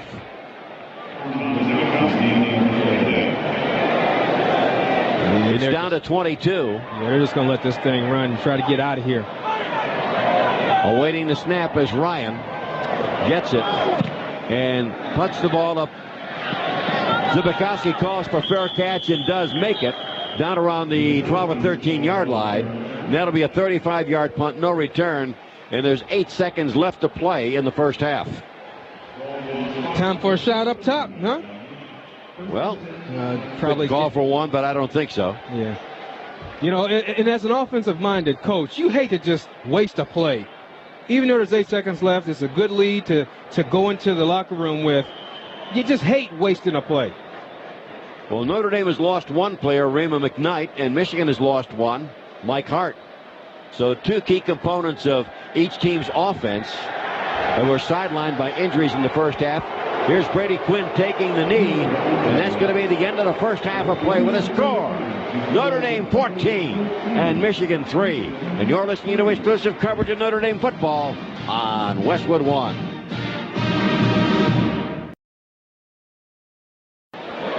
Tony Roberts along with Alan Pickett here at Michigan Stadium, where the Irish, a 7-point underdog, out in front by a score of 14-3 after the first 30 minutes. Notre Dame with 15 first downs, 5 for Michigan. The Irish with 90 yards rushing, 99 passing, and 189. Very balanced offense.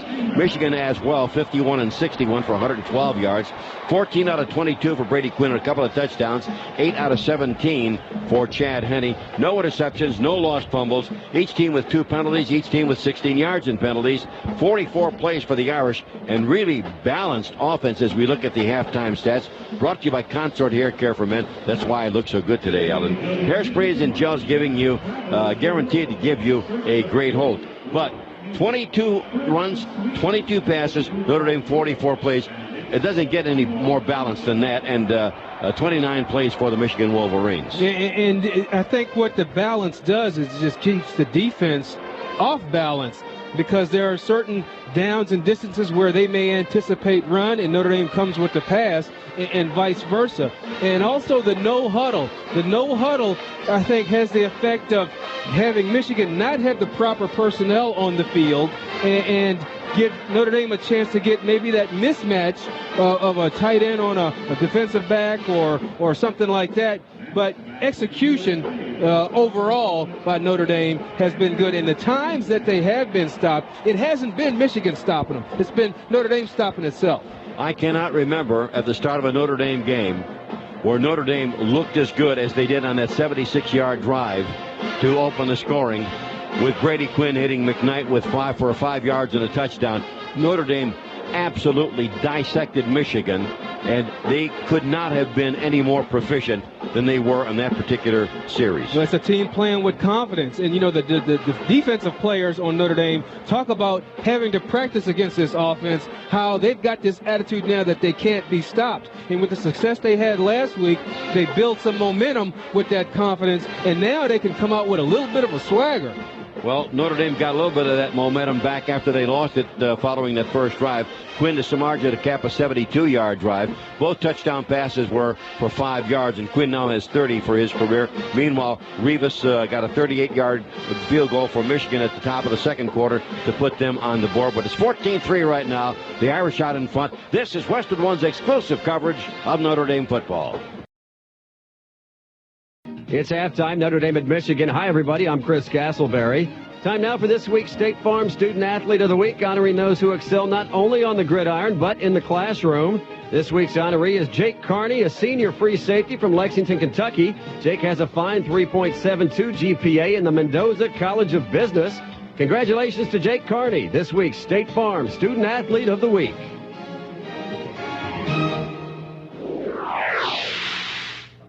And time now for great moments in Notre Dame history, brought to you by McDonald's. McDonald's, I'm loving it. It was October 15th, 1988. The Irish leading Miami by 1 point late in the game. Here's the Hall of Famer Tony Roberts. Look. Has the time. Lost the ball. The pass is batted down. It's batted down by Carroll. And the Irish may win it this afternoon. They're out in front 31-30 as Jimmy Johnson went for 2. And the Irish held on for the victory. You're listening to Notre Dame football on Westwood One. Tony Roberts along with Alan Pickett, who is practicing for a second hot dog commercial by eating another hot dog. Meanwhile, I got the guy that was the running back along with Alan back in the good old days, back in the 80s, and I thought was going to be, well, should have been, and in my estimation is one of the great running backs to ever don the blue and gold uniform, and that's Greg Bell. Greg, good to see you. How you doing, Tony? I'm doing great, and the Irish are playing well. They've regained their composure a little bit. They're out in front by a score of 14-3. But let's talk about you. You and Alan were really a terrific running back tandem at Notre Dame. Probably as good as any two backs on one Notre Dame football team as they've ever had. Well, you know, I know Alan will take that as a compliment. I call him like my baby brother. I stay in contact with him too much now, probably more than I did when I left Notre Dame. Well, the fact that you were injured as often as you were did not help your career? You know, I think about that, and I tell people all the time that, you know, the years I had at Notre Dame were blessed. I wouldn't change a thing. Alan's career went the way he wanted it to go. Mine actually went the way I wanted to go. My goal in life was really to come get a degree from a great university and be able to play football professionally as a job, and I got to do that for 10 years. And you are now a successful entrepreneur. Tell us about that. Well, you know what? When I got out of the game, there was so much that I missed or didn't learn when I was in the game. Bad circumstances, good circumstances. I basically took on myself a new education, which basically is a financial advisor. And I kind of did it in a different way, that I decided I would work with higher net worth and teach them how to save the nest egg that they wanted for their kids. And it's been a good future for me. I make home in Santa Barbara, California, have the kind of life I really wanted to live after I left Notre Dame. But you only handle millionaires, which means that Pinkett and I have to win a golf tournament in order to be clients of yours. Well, you know, Pink knows how I work. I want to have a good life. It is a higher net worth guy. But that's kind of the beauty of being in Santa Barbara and being on the West Coast. You know, a buddy of mine, good friend of yours, Larry Moriarty, always says his favorite line is, you got to be around money to make money. And I've been blessed to spend the last 20 of my years in California. He did one game with me, and then he abandoned me. You got to be around money to make money. What does that mean? The one game and he's gone. I haven't seen Larry since we did the Holiday Bowl together. You know, it's funny. When I was working in Los Angeles after I finished and retired, Larry would call me up every day at the same time to say, where you at? In traffic, right? And I'd be like, yeah, I'm in traffic. He said, move to Santa Barbara. And I says, you know what? You're right. Let me get on out of Southern California in the sun and take on the beach life. Well, you also had a career in the National Football League. And that went the way I wanted it to. No injuries that I can say that did anything wrong. Of course, my back surgery ended my career, but 10 years is long enough. I think Pico attests to that the pains and the moans that you get from it, the ice baths, they were worth it when you were playing today. Some of that I would change. And if there are any young players across this wide country of ours who are listening and thinking about, well, should I go to Notre Dame? Should I go here? Should I go there? Tell them what the Notre Dame education did for you. Well, I think more so than anything, like any businessman that wants to get out into the world, part of his business is networking. And I don't think I could have found a stronger place to learn and develop that networking skills, as well as the contacts that you're going to meet. You'll be amazed at the people that you were in your classroom with or you happen to pass by in the quad, who are the kind of people that you want to work with in life. And there are a lot of CEOs that have come from Notre Dame. There are a lot of well-off professionals, a lot of real estate, a lot of millionaires that have left us. And we do a lot of business now, and I enjoy it. I wouldn't have picked another university. I was born and raised in Columbus, Ohio. A lot of people think that was where I should have been at Ohio State, but the more I think about it, I made the right choice. You could have been the guy who dotted the I. I could have been the one that gave him the ring. I said that about Notre Dame, too, but that was wouldas and couldas. Hey, it's good to see you, Greg. Take care, Tony. Hey, don't be such a stranger.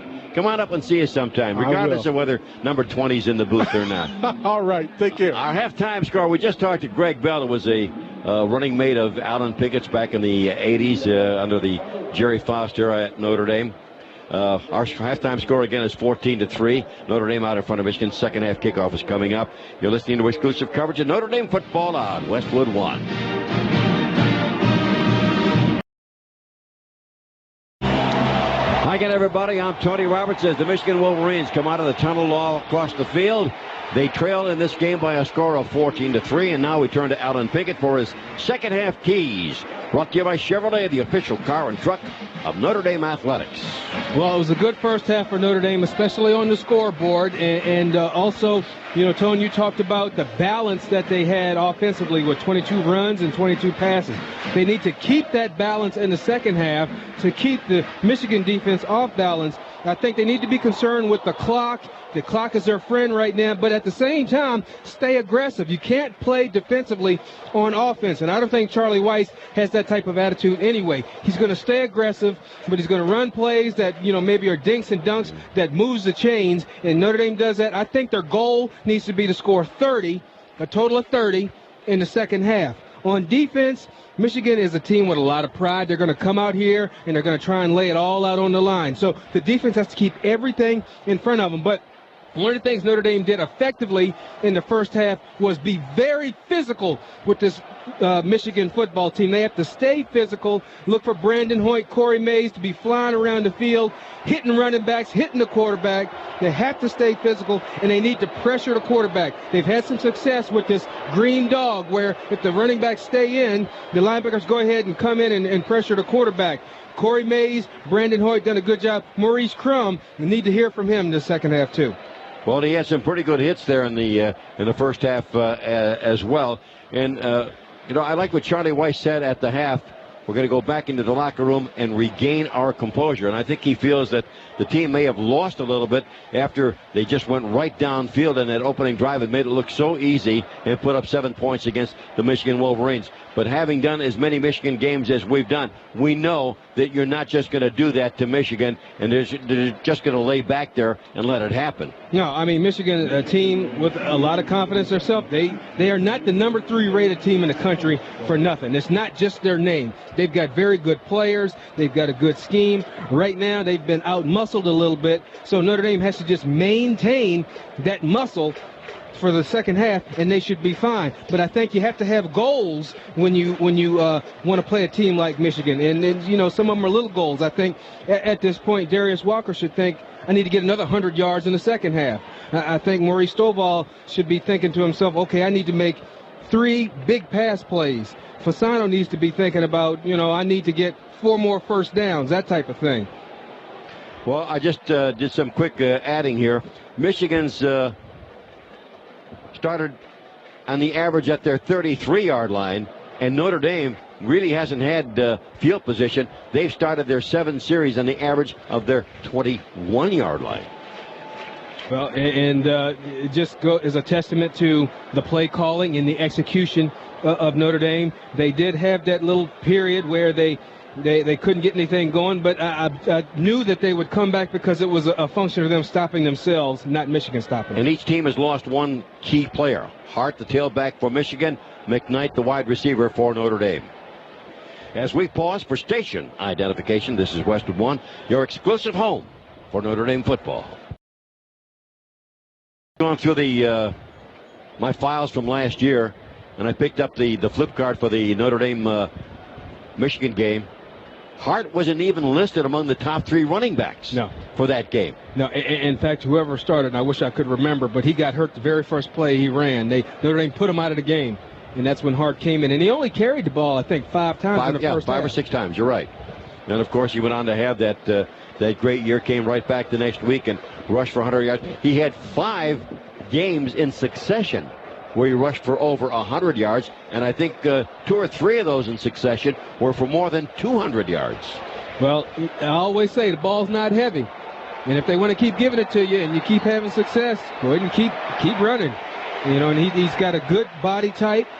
I like backs that are in that 5'8" to 5'11" range because they're elusive. They don't take the brunt of the collision. They make a lot of people miss. But if you have a little bit of muscle on, you're usually lower than anybody. You can get good leverage on them. Well, Notre Dame had won the toss, and they elected to receive and went right on downfield to get their first 7 points. So they will have to kick off starting the second half. The kick by Gioia coming down is going to be taken by about the 9-yard line at the hash mark and hit at the 19-yard line. And you got to love the way Notre Dame special teams responding against Steve Breston, who made the grab and brought it back to the 19. A return of about 10 yards. And if you can hold Breston to a return of 10 yards, even going to the grocery store, you're doing all right. You are, because, it's an emergency anytime he gets the football. And Notre Dame doing a very good job of everyone staying in their lanes so that there's no place to run, getting off their blocks, shedding the blocks, getting downfield real fast. That's the type of aggressiveness they need for the entire second half. First down and 10 with the ball at the 19-yard line.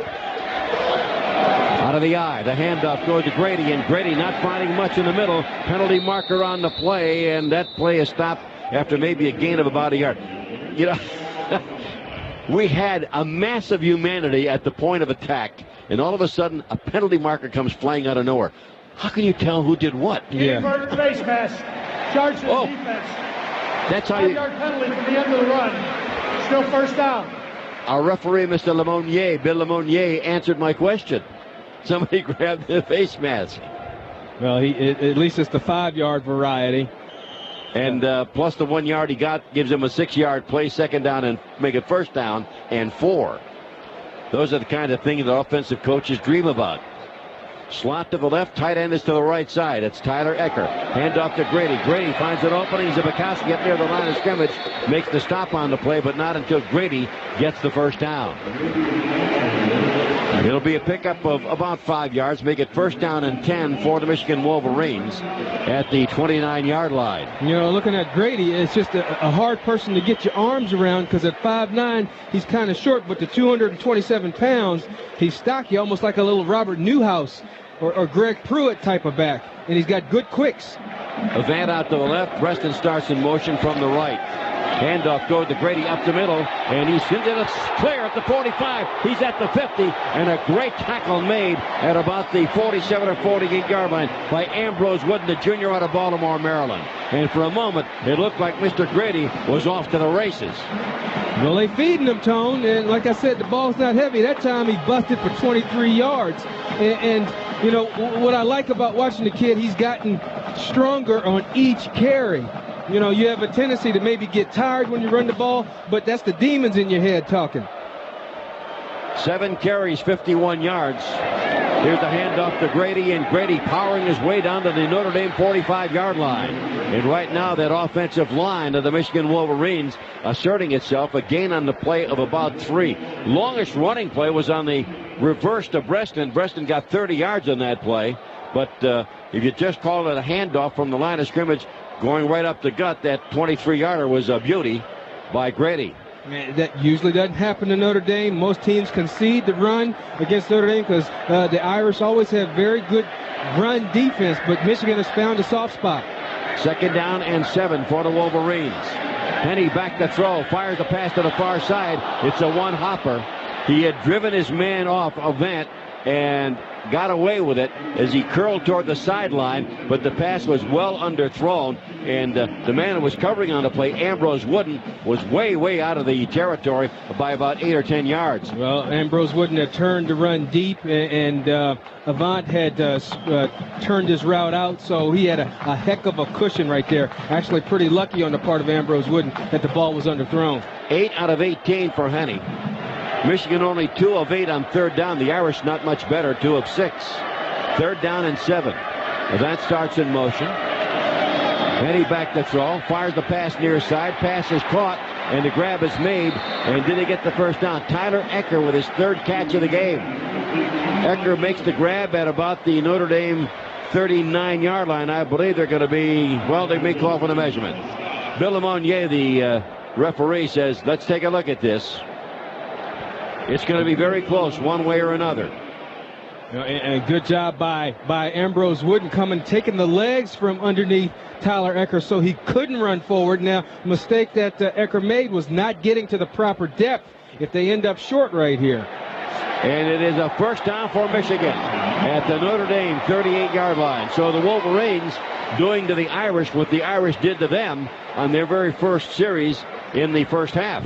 And they're doing it in a more traditional way, just lining up and smacking you. First and 10 for Michigan at the Notre Dame 38. Probably come with a full dose of Grady again. Carl Tabb wide to the right. Tight end starts in motion right. Hand off to Grady, and Grady met by Zbikowski, and he's going to get pushed back. He gets hit. They'll give him his forward motion, which is down to about the 37, a gain of about a yard. Second down, and let's see, we'll call it about 9 to go for a first down. You know, and you figure in that situation, Michigan checked to a pass because Notre Dame had about 9 in the box, you know, which is just, you got Breston, you got Avant. Go ahead and check to the pass and go for the home run. Leo Farine has come into the game as the Irish pull their linebacker. Slot to the left, flanker out to the right. That's Breston. Play action fake, rolling out to the right. Short lob to the tight end, and he gets leveled and knocked out of bounds. Nice hit by Maurice Crum Jr. Tyler Ecker with his 4th catch but he didn't get very far. Maybe down to the 36-yard line, pick up a couple of yards, and it's 3rd down and long, a good 7 yards to go for a first down. Intended receiver on that play was Steve Breston, but Ambrose Wooden had him deep and a little bit of pressure by the front line, and so Chad Henne just dumps it off to the tight end, but he was like a walking target out there for Maurice Crum, who was coming downfield hard to deliver the blow. 3rd and long for the Wolverines. Slot left, Breston out to the right as a flanker. Then he drops back to throw to the 45, fires the pass in, and is caught for the first down. Ecker makes the grab, and he's down in his tracks. His 5th catch as Ambrose Wooden makes the tackle, but not until Ecker gets the first down. You know, Ecker does a real good job of using his body. That time, Ambrose Wooden on the coverage, and it's just a mismatch right there. As long as Ecker can just go ahead and let that ball come into his body, shielded from the defender, he's going to make the catch. 3 straight passes to Ecker, each for 7 yards. 1st and 10 at the 24. Grady cutting back, finding an opening, driving hard. Did he lose the football? Nope, he did not. For a moment, he was looking back. Who's got it? The Irish say they have it. Who's got the football? No signal as yet at the 16. They are trying to unpile, and boy, there's a lot of clutching and grabbing. And Bill Meunier almost took one in the chest that time. Coming out of the pack with the ball was Leo Hennigy. Well, I mean, it's one of those, as a freshman, sometimes if you're running hard and you get tackled, somebody gets their hand on the ball, you need to go down immediately. Hennigy comes up with the football, and the ball is at the Notre Dame 16-yard line. A gain of 8 and a very, very hard run by Kevin Grady.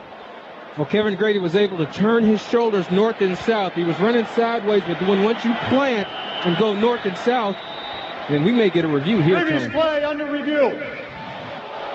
Well, remember, folks, that review is called not by the coaches. That comes from the press box. And while they check the video replay, we're going to remind you that you can replay whatever you want and control live TV as well with Comcast Digital Video Recorder. Call 1-888-4-BEST-TV today for more information. Well, looking at the review, the ball was on the way out. Maurice Crum was taking the ball. He did have it. And he had it in his hands when he got down on the ground. But then the ensuing scramble for the ball after that, they couldn't unload the pile. So I guess it has to be conclusive that Grady had possession. But I don't even want to guess, because I usually guess wrong on these things anyway. Had 2 of those last week in the Pittsburgh game. One went against the Irish, the other one went with the Irish.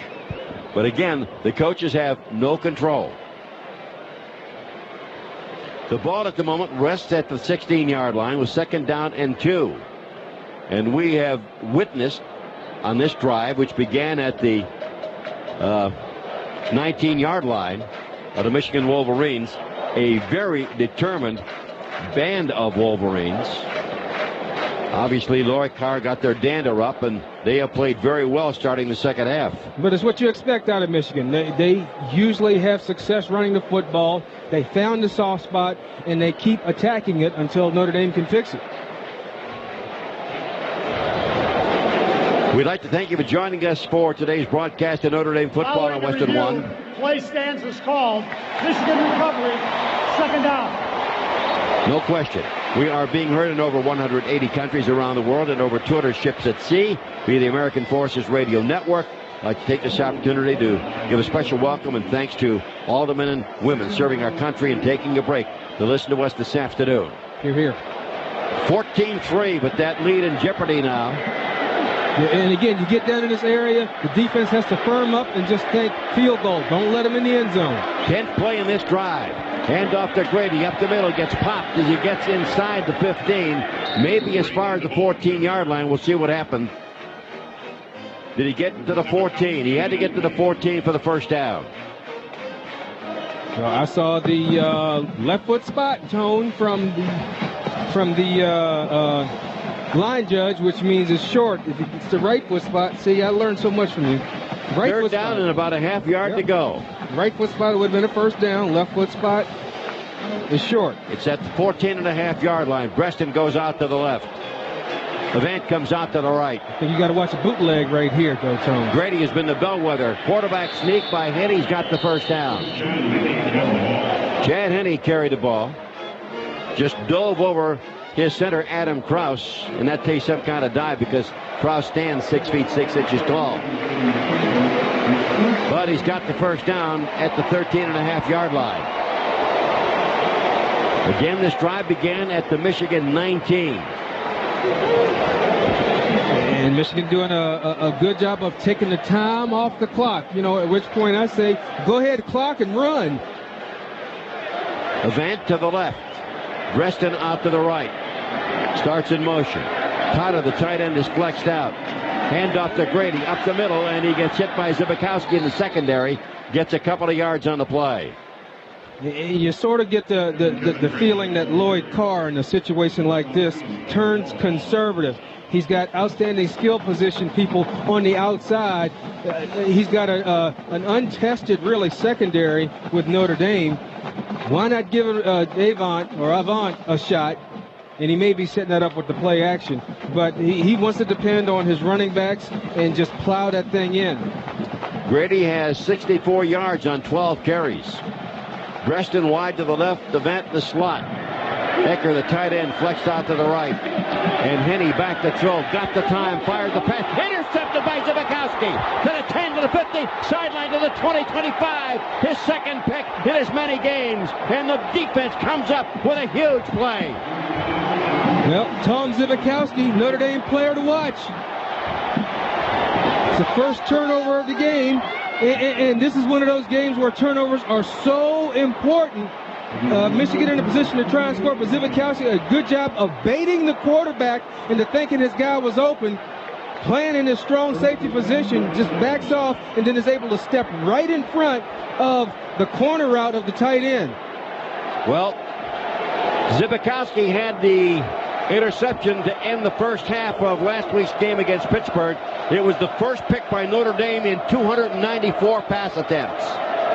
Quinn, fake, screen right side, taken by Walker. Looking for a block's not going to get it. Lucky if he got back to the line of scrimmage. And Michigan's defense has really done an excellent job of containing Notre Dame. You know, and they do it with speed. It's a defense that has excellent speed, and you know these screens that they were able to set up last week with proper timing, and now the timing's being disrupted because you've got Michigan guys taking the proper pursuit angles to defeat the screen. You're getting blocks, but you're getting guys making real good plays at the point of attack. Second down and 10 at the 28-yard line. Samardzija wide to the right. Shelton comes in, plays in the slot on the left side. Stovall to wideout. McKnight is hurt. Play far side. Samardzija, quick throw by Quinn, makes the grab. Picked up maybe about 3 or 4 on the play. And all you want to do is advance it, try and give yourself a comfortable third down. You got the size advantage out there with Jeff Samardzija being 6'5" and Grant Mason being 6 feet tall. Use that body, get the extra yards. Picked up 4, it'll be third down and 6. Notre Dame 2 of 6 on third down conversions. Long huddle here by the Irish. They break, 15 seconds left to put the play in play. And I think you got to pay attention to the tight ends and you watch Matt Shelton going deep. Down to 7. Shotgun formation. Snap to Quinn. Corner blitz. Not going to get away. Second time he's been sacked, and rushing in from the corner was Leon Hall from the right side. And that was a bust on the part of Notre Dame because Fasano stayed in the block, turned his head to look inside to help, never saw the corner coming from his corner position, and Brady Quinn knows that he's responsible for that guy. That time loses 8 yards. But, you know, Notre Dame did a good job of with the interception and then running some clock. You want more success, but 3 and out for the Irish as Fitzpatrick gets up Boomer. It's a beauty, sending Breaston all the way back. He makes the other shoulder grab down about the 13-yard line. The Irish have him hemmed in for a moment, and they make the tackle as he gets back to about the 24-25. A 48-yard bomb by Fitzpatrick that sent Breaston racing looked like Bernie Williams going to the wall at Yankee Stadium. Our score, 14-3 Notre Dame. This is Westwood One's exclusive coverage of Notre Dame football. Tony Roberts along with Alan Pinkett. And once again, Michigan has the ball, first down and 10 at its own 24-yard line. Looking for the newest styles and fits in jeans at a price that you can afford? Well, look for Wrangler Jeans Company, a new generation of Wrangler, and the official jeans of Dale Earnhardt Jr. Wrangler Jeans, new fits, new comforts, new styles. Ball at the 24-yard line. And again, Michigan's defense, as Notre Dame has had the ball for 3 plays and a punt here in the third quarter of play, and we have 6:56 left to go in the third period. Kind of reminiscent of Notre Dame's 80-yard drive that went 20 plays. Actually, it was a 95-yard drive that went some 20 plays against Pittsburgh and used up 7 minutes and 1 second of the third quarter. But what the bottom line was, they got a score out of it. Yes. First down and 10. Manningham, the freshman out of Warren, Ohio, in as a wide receiver over on the far side. Again, Kevin Grady. And are we seeing the budding of another Mike Hart here? Manningham starts in motion. Quick throw near side. Avance got it. Tries to break the tackle and is hit and dropped at about the 30-yard line. Now, everybody ooh and eyeing in the stadium, feeling that there was a face mask grab, but not so, because Wooden made the grab on the play. And Wooden may have hurt himself because he is down. And Wooden's been tested, quite a bit. And it may be his left arm. Yeah. Being attended to at the 31-yard line. His backup is Leo Perrine, and he's played quite a bit today. Yeah. Wooden up a little wobbly coming off the field in obvious discomfort. Well, this is a physical game. And next week's not going to be a cakewalk. No. Michigan State plays it tough all the time. Forget about the record. Yeah, they just have some of the best athletes in the Big Ten. Well, the Spartans believe in their namesake, the Spartans. And you know how tough the Spartans were. And a reminder that next week at Westwood One, the Fighting Irish are going to host the Michigan State Spartans. Join Alan and me at 3 o'clock in the afternoon from Notre Dame Stadium. 75th anniversary. Perrine has come in to replace Ambrose Wooden at corner. Hand off to Grady, and Grady hits the line of scrimmage and then gets hit. As he gets maybe a yard or two, they'll mark it up around the 32-yard line, which will leave third down and about 2.5 to go. Check that. Make it third down and 2 for a first down. And that time, Brian Bidosh and Derek Landry getting good leverage at the point of attack.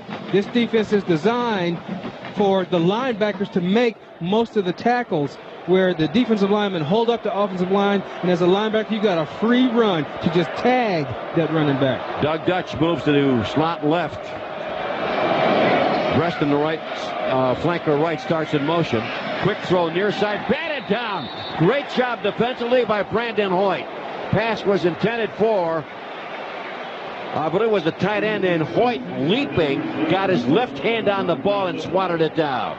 Yeah, actually, that was Reston? Yeah, he was. It was one of those routes where he goes to the inside, freezes, then sprints back out.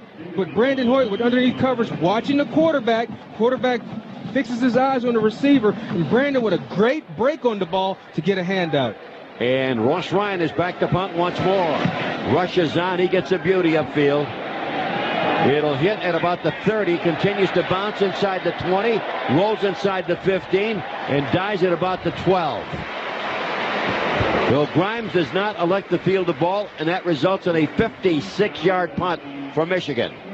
The score is 14-3. The Irish in front, but holding on. This is Westwood One's exclusive coverage of Notre Dame football.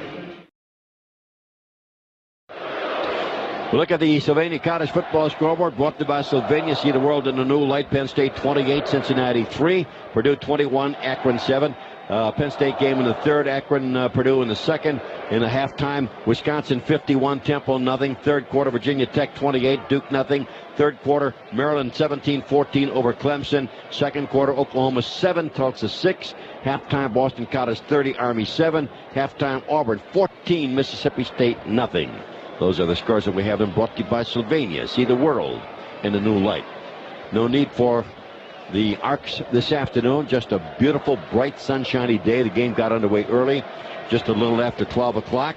And it has been a ask no quarter, give no quarter war between two great schools with two great football traditions. As it always is. And now the Michigan defense asking the fans to join in. Got Notre Dame pinned back a little bit. Walker, the low setback. Slot left flanker out to the right. Hand off to Darius, off the left side. Finds a little opening, cuts back, gets up to the 15-yard line. A gain of 3 on the play, make it 2nd down and 7. And Walker now approaching the century mark. Has 96 yards and 17 carries. Last week, 20 carries for 100 yards. And Walker's been the feature back today. Haven't had to go to the Rashawn Powers-Neal package. Well, they did down at the goal line. Yeah. But they wound up throwing a 5-yard touchdown pass to Samardzija. Quick throw, far side pass caught. Shelton upfield and dives, and Matt gets his first catch of the 2005 season. He's been the guy that's been able to stretch the offense for Notre Dame, at least on in 2004, but he's coming off a knee operation. 111,386 in the attendance today. 188 over 100,000 straight games. That's a lot of folks. Yep. In all honesty, it's a big crowd. It's not that loud of a crowd, but it's an intimidating sight to look at. 3rd down and 3 on the draw. Walker left side got the first down, I believe. Yeah. Got into the open and made the first down as the tackle made in the secondary by Willis Behringer, the freshman. Now check that, make that the senior free safety out of Toledo, Ohio. Well, I mean, good mixing up of the plays. 3rd and 2, 3rd and 3. You're thinking maybe pass. They come with the draw. But as you said, Ryan Harris on that left side. There was plenty of running room for Darius Walker. Yeah, Ryan Harris, good matchup today for him. And he hits the century mark. He's got 100 on 18 carries. So he's 2 carries ahead of last week. Gets the handoff, cuts upfield again, and gets past the 25 up to the 26-yard line. And right now he picked up about 3, almost 4. Make it about 3.5. 2nd down and about 6.5 to go for a first down. And they're running at that area. You mentioned Ryan Harris. He's over top of Lamar Woodley, who's their top returning tackler, stud on defense. They're able to attack what I think is the strength of that defense to get those yards. Slot to the right, split end out to the left. That's Stovall. Back to throw. They come with a corner blitz. Here's Brady, and he ran right into the corner blitz. He ran into the guy who was blocked out who came from the corner. That's the 3rd sack by the Michigan Wolverines. And again, you got Leon Hall coming in from the left side to make the play. Right. He ran out of time right there. You got, maybe 2 to 3 seconds to make your decision. And Darius Walker picks up the defensive back that's coming, or Leon Hall, who comes out of the secondary. But then you can't hold them out forever, so the ball has to come out. But Michigan with a good job of coverage. And now with 3rd down and 10 coming up. Slot to the left. The ball is at the Notre Dame 23. Play action fake. Corner blitz again. Corner from the other side. Here's a quick throw over the middle. Samardzija's got it for a first down at the 49-yard line. And what a great job by Brady Quinn, working himself into a position where he could throw the ball. Had to throw it across his body a little bit, but he finds Samardzija down the middle. His 4th catch and maybe the biggest first down of the game at the 49-yard line. Well, I tell you what, Tone, that's some good stuff by Brady Quinn. Avoiding the blitz, staying active, scanning the entire field while he's being pursued and throws a ball in between the linebackers and the safeties that Samardzija can catch in his hand. Best catch, and that's a grip of the game. The best catch of the game brought to you by Channel Lock Grip Pliers. And a pass to the near side, and is it going to be complete or not? Intended for Stovall, I believe it's incomplete. 26 yards on the play to Samardzija.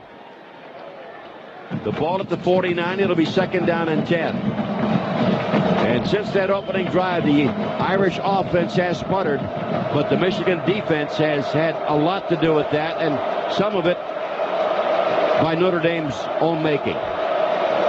Handoff to Walker, trying to get to the outside. Shakes a couple of tacklers and then gets dropped for a loss back at about the 45-yard line. And that's going to make it third down and 15 for a first down. Well, good penetration upfield, especially on the outside. That's where Darius had to take the football. And Walker's not getting up as Rashawn Powers-Neal comes into the ball game. And that's not good stuff to see Darius down on the ground. And he got pulled down from behind, and he was trying to stretch for that extra effort. But that's cause for concern. Got a note here. The last time that Michigan scored only 3 points against the Irish was in 1909 in an 11-3 loss. But, however, we got a ton of time left in this one. The entire fourth quarter, 2:27 left in this one. And Walker up on his feet. That probably puts him under 100 yards again. Yep, gives him 20 carries for 98. Help the victims of Hurricane Katrina and thousands of other disasters across this country each year. Call 1-800-HELP-NOW or visit redcross.org today. That's redcross.org. You know, I live down in Houston, and that city, I'm really proud of being from that city. They've really stepped up. I even took my kids over to a shelter, and we did some volunteer work, sorting clothes. And so, very proud to be from that city that's welcomed over 30,000 evacuees. Empty backfield. Quinn from the shotgun. 3 wide receivers left, 2 out to the right. Quinn picks it up, and down he goes back at about the 37-yard line. And that's one series that Charlie Weiss will not be happy with. Loss of about 7 on the play. And a Michigan player shaken up as well. That's Pierre Woods who's down. Only bad thing about these injuries, they stop the clock. Well, you know, on the other one, that clock kept on running. This time it stopped with 1:51. Obviously, you have to stop it because there are people attending to the injured player. But the ball is at the 36-yard line, and just when it looked like the Irish were starting to get a little steam offensively, Alan, everything went awry. Nothing seemed to work.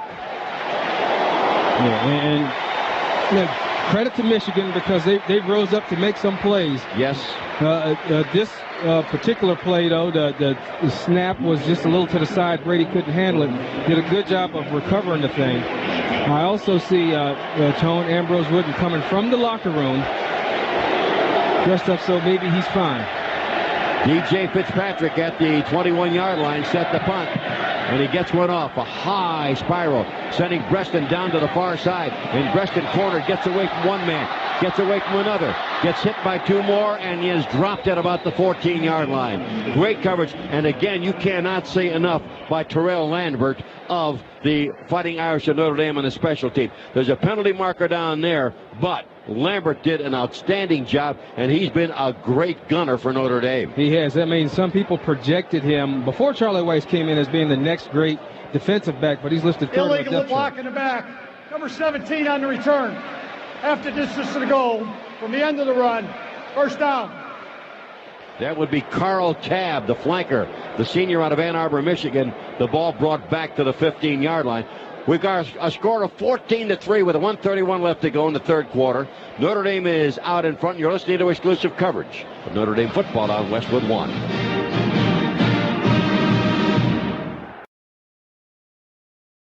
CBSSportsLine.com writers bring you sports news and information first. They tell the big stories, then tell you what they think. No topic is off limits, no opinion too controversial. Get the latest sports news and commentary at CBSSportsLine.com. Now back to Westwood One's exclusive coverage of Notre Dame football. 1:31 left to play, and the penalty block in the back brought the ball back to the 7.5. We'll call it the 8-yard line. So Michigan will take over back at the 8. This is the poorest field position they had since their first possession when they began the first series at their own 19 following the Notre Dame touchdown and the subsequent kickoff return. High tandem for the Wolverines, double tight end, flanker out to the right. Handoff goes to the tailback, Grady, and Grady gets hit. He gets stood up, and Corey Mays comes over to put him away on the play. Mays, the senior out of Chicago, Illinois.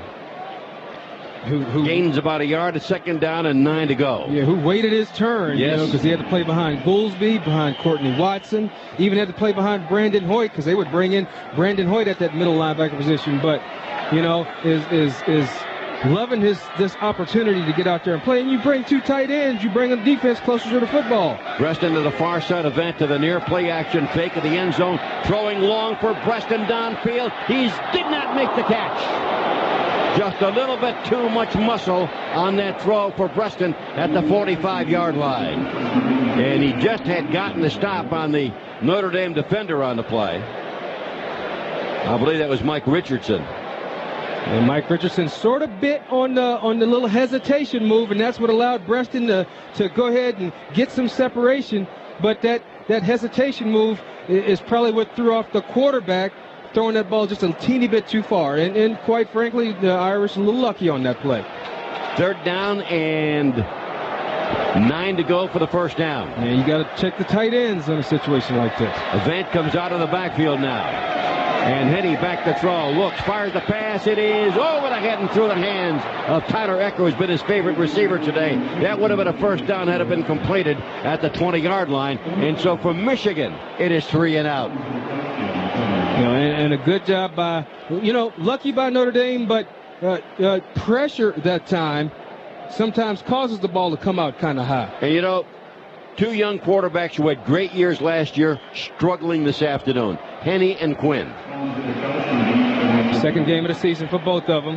They got to do some growing up too. Here's the snap and the boot.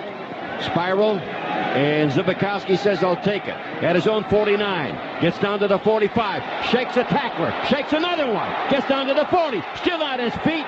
Helmet comes flying out, and he's down to about the 38-yard line. Oh, what a job of getting away and zigging and zagging and juking by Tom Zbikowski.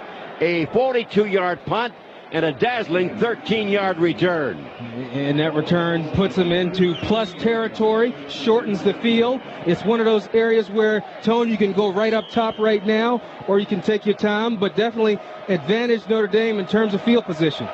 First time Notre Dame takes over in Michigan territory at the Wolverine 33-yard line. Slot to the right. Walker in the backfield. Handoff, swinging right, looking, cutting back to the outside, try to turn the corner, and gets shoved out of bounds somewhere around the 30-yard line. He dipped in, he dipped back out, and he finally went to the outside, and he got shaken up on that last series, so he's back over 100 yards again. He picks up about 3 to make it 2nd down and 7 at the 30. I read one place where one of the offensive linemen, I want to say it was Dan Stevens, says, you just got to keep blocking because you don't know where Darius is on the play, so as long as you stay engaged on your guy, he's going to find a hole. Samardzija wide to the right, Stovall comes out to the left. High tandem this time. Handoff goes to Schwab, and the big guy powers his way inside the 30 down to about the 26. That'll be a good 4-yard pickup to make it 3rd down and 3, and he was 1 step away from breaking a big one. 2 carries, 8 yards for Asaph Schwab. And that's going to be the end of the 3rd quarter here at Michigan Stadium. Before 111,000, the Irish have the lead after 3, 14-3. You're listening to exclusive coverage of Notre Dame football on Westwood One.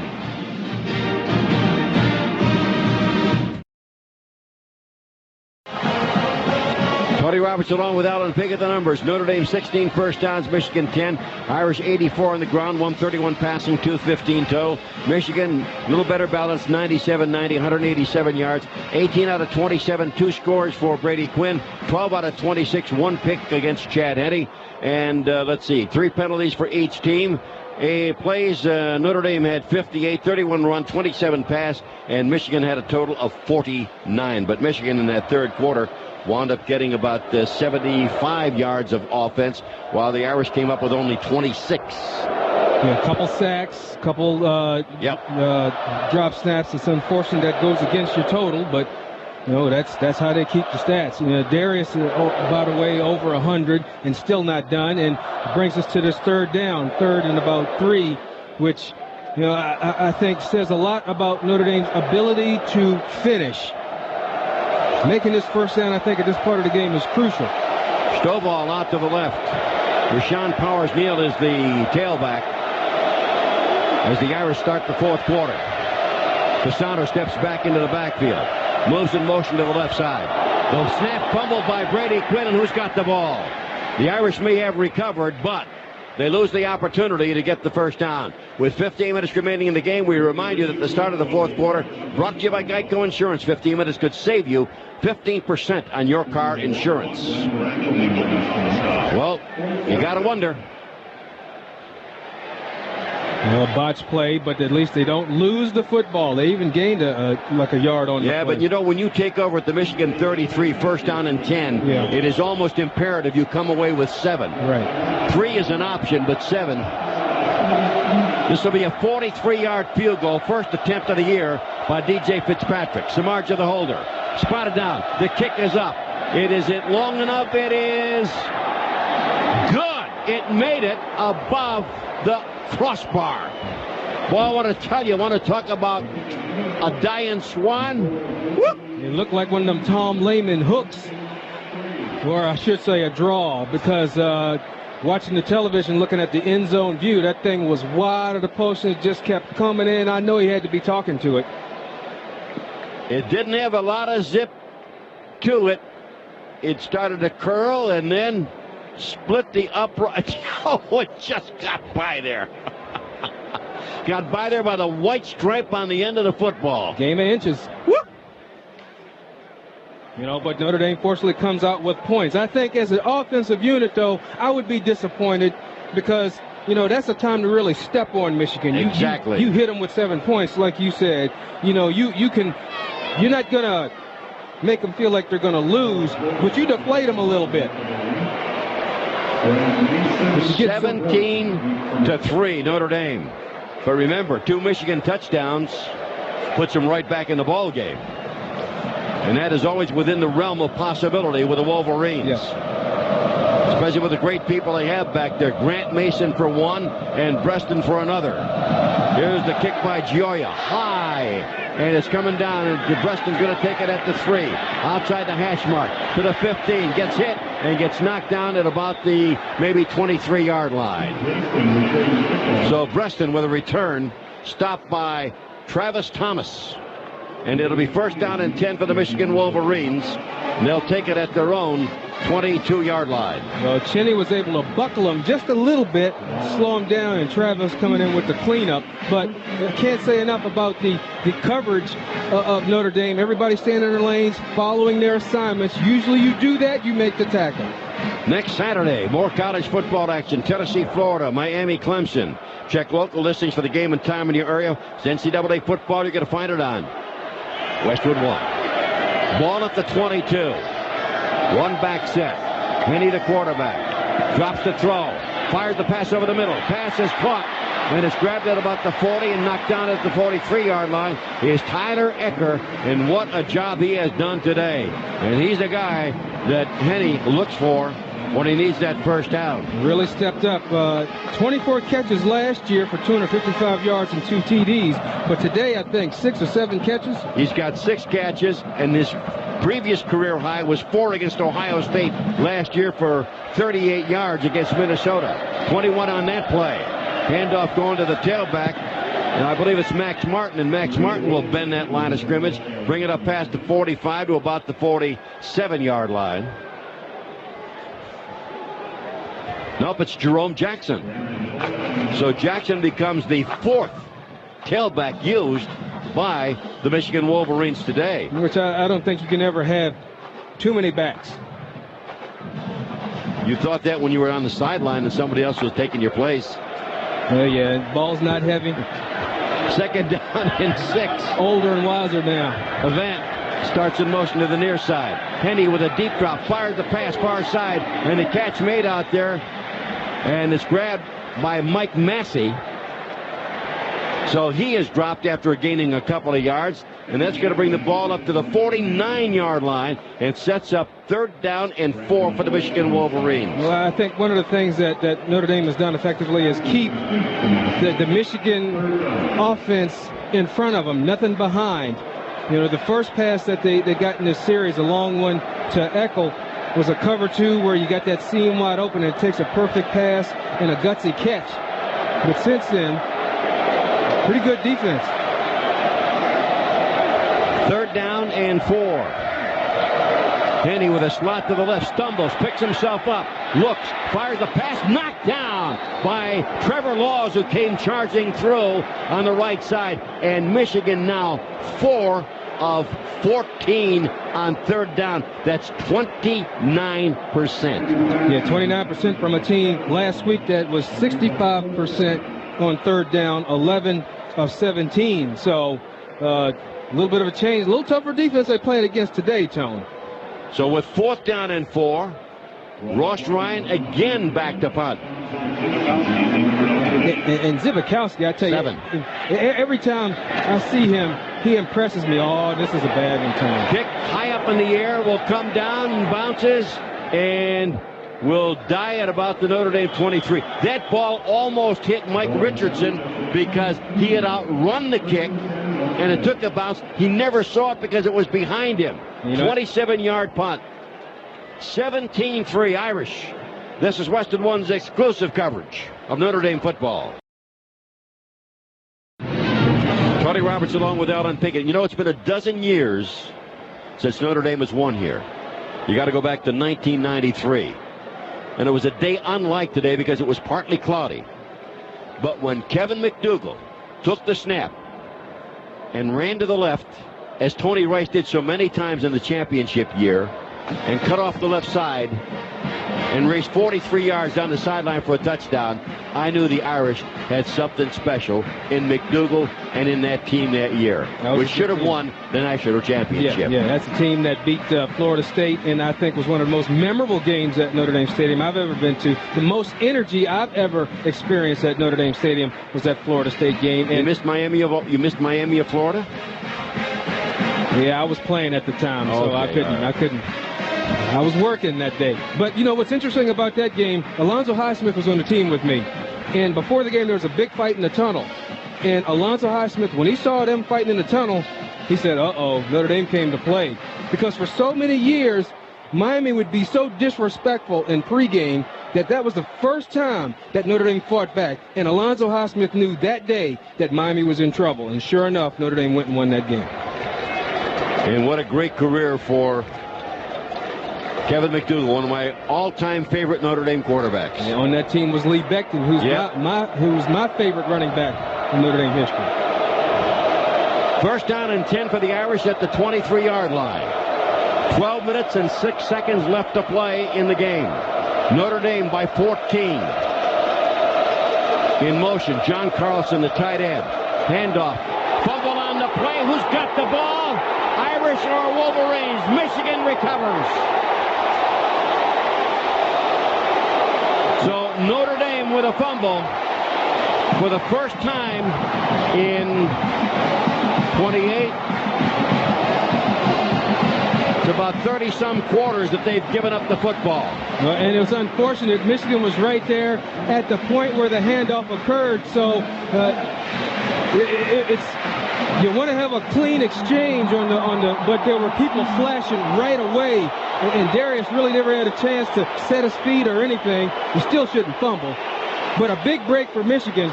And again, in a situation like this, Notre Dame, what they have to think is just limit them to 3 points. The ball at the Irish 18-yard line. Hand off to Grady. Big hole. Fires it down the way, all the way about the 11-yard line. Picked up a good 7 yards on the play. Great job of opening up that hole on the right side. Yeah, just a burst of energy on the part of Michigan. New life, with 11 minutes and 41 seconds, plenty of time. First time in 32 quarters Notre Dame has lost the ball on a fumble. How many rushing attempts did Michigan have right now? No, hold on a second. How many did Notre Dame have, rather? Here's the handoff. It goes to Grady. Grady powering his way, and I believe he's got the first down at about the 7.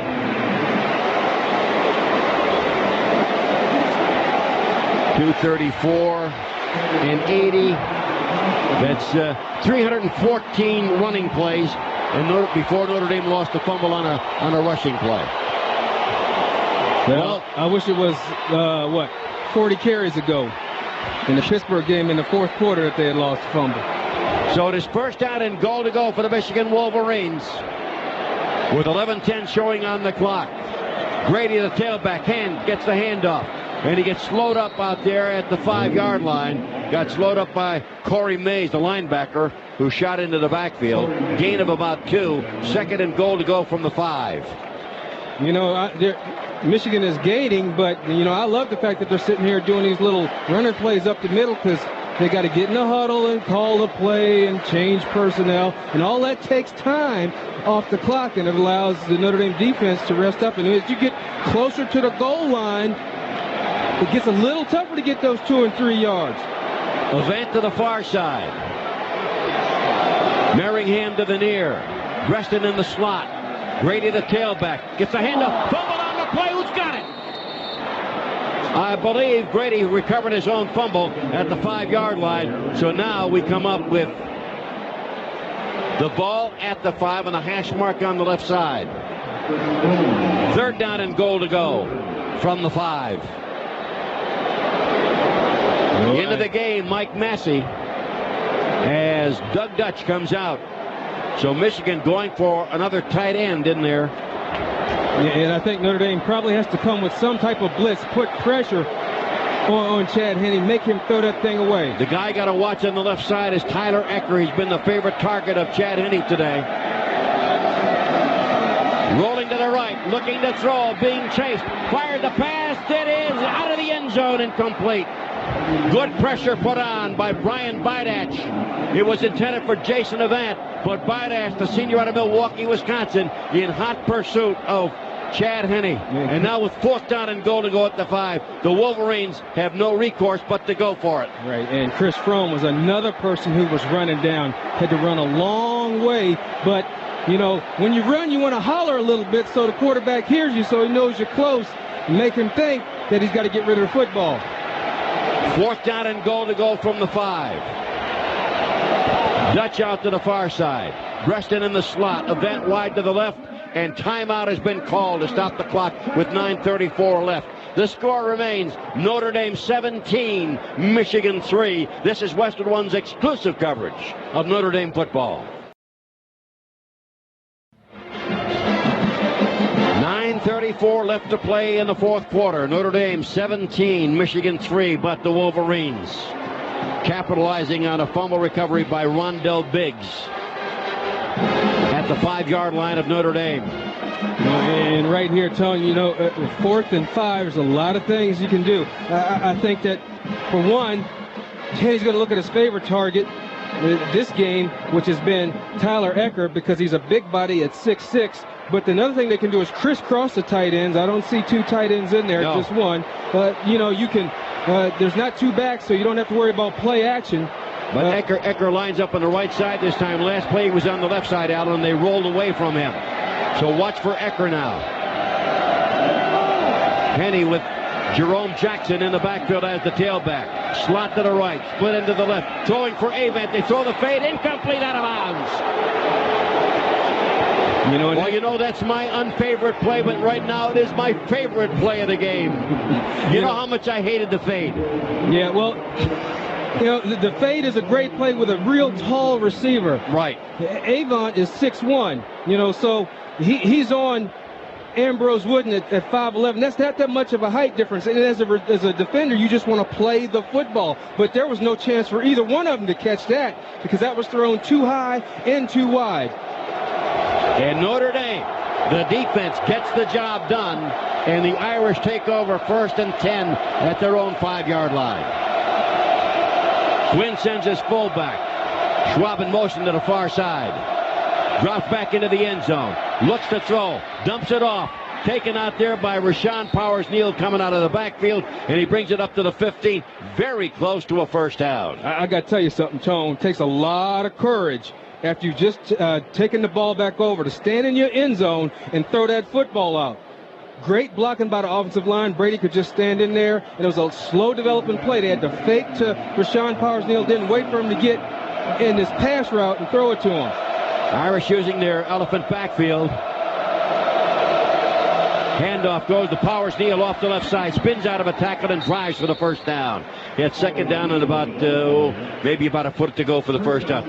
Call him the elephant backfield because back way before you were even born, and I had black hair, the Los Angeles Rams had guys like Deacon Dan Towler. They had this huge backfield. They called him the elephant backfield. They'd have Jaguar John Arnett, and then they'd have these big guys that they would put in there to just mash you to a pulp. You are going way back. Way back. Yeah. No face masks, no nose guards. Yeah. Just fold up your helmet after the game, put it in your back pocket. No chin strap. 1st and 10, Notre Dame up around the 19. Handoff. Powers-Neal's kind of burrow his way and gets up maybe to about the 20-yard line, a gain of a yard. Now, I'll tell you what, you really get to appreciate when you have somebody else in there, the quickness of Darius Walker. Oh, he's so dynamic with the way he runs, Tone, and he creates a lot of his runs by, how elusive he is. Rashawn Powers-Neal is sort of a hybrid. He's a little bit of a tailback, a little bit of a fullback, but you can count on the steady north-south stuff from Rashawn Powers-Neal. Got a yard, it'll be 2nd down and 9. So Powers-Neal and Schwab, the I-tandem for Notre Dame. Hand off to Powers-Neal off the left side. And he's up to about the 22 or 23-yard line. As we pause for station identification, this is Westwood One, their exclusive home for Notre Dame football. Tony Roberts along with Alan Pickett. It seems that Powers-Neal is not running with the confidence and authority that he had when he ran against Pittsburgh. Well, I think what happens is he knows ball security is the most important thing right now. So right now, just cover the thing up with both hands and just make sure you end up with the football. And Notre Dame has just called a timeout after sending a couple of wide receivers in there. Our score remains 17-3 as the Irish look at 3rd down and 6 here in the 4th quarter. You're listening to exclusive coverage of Notre Dame football on Westwood One.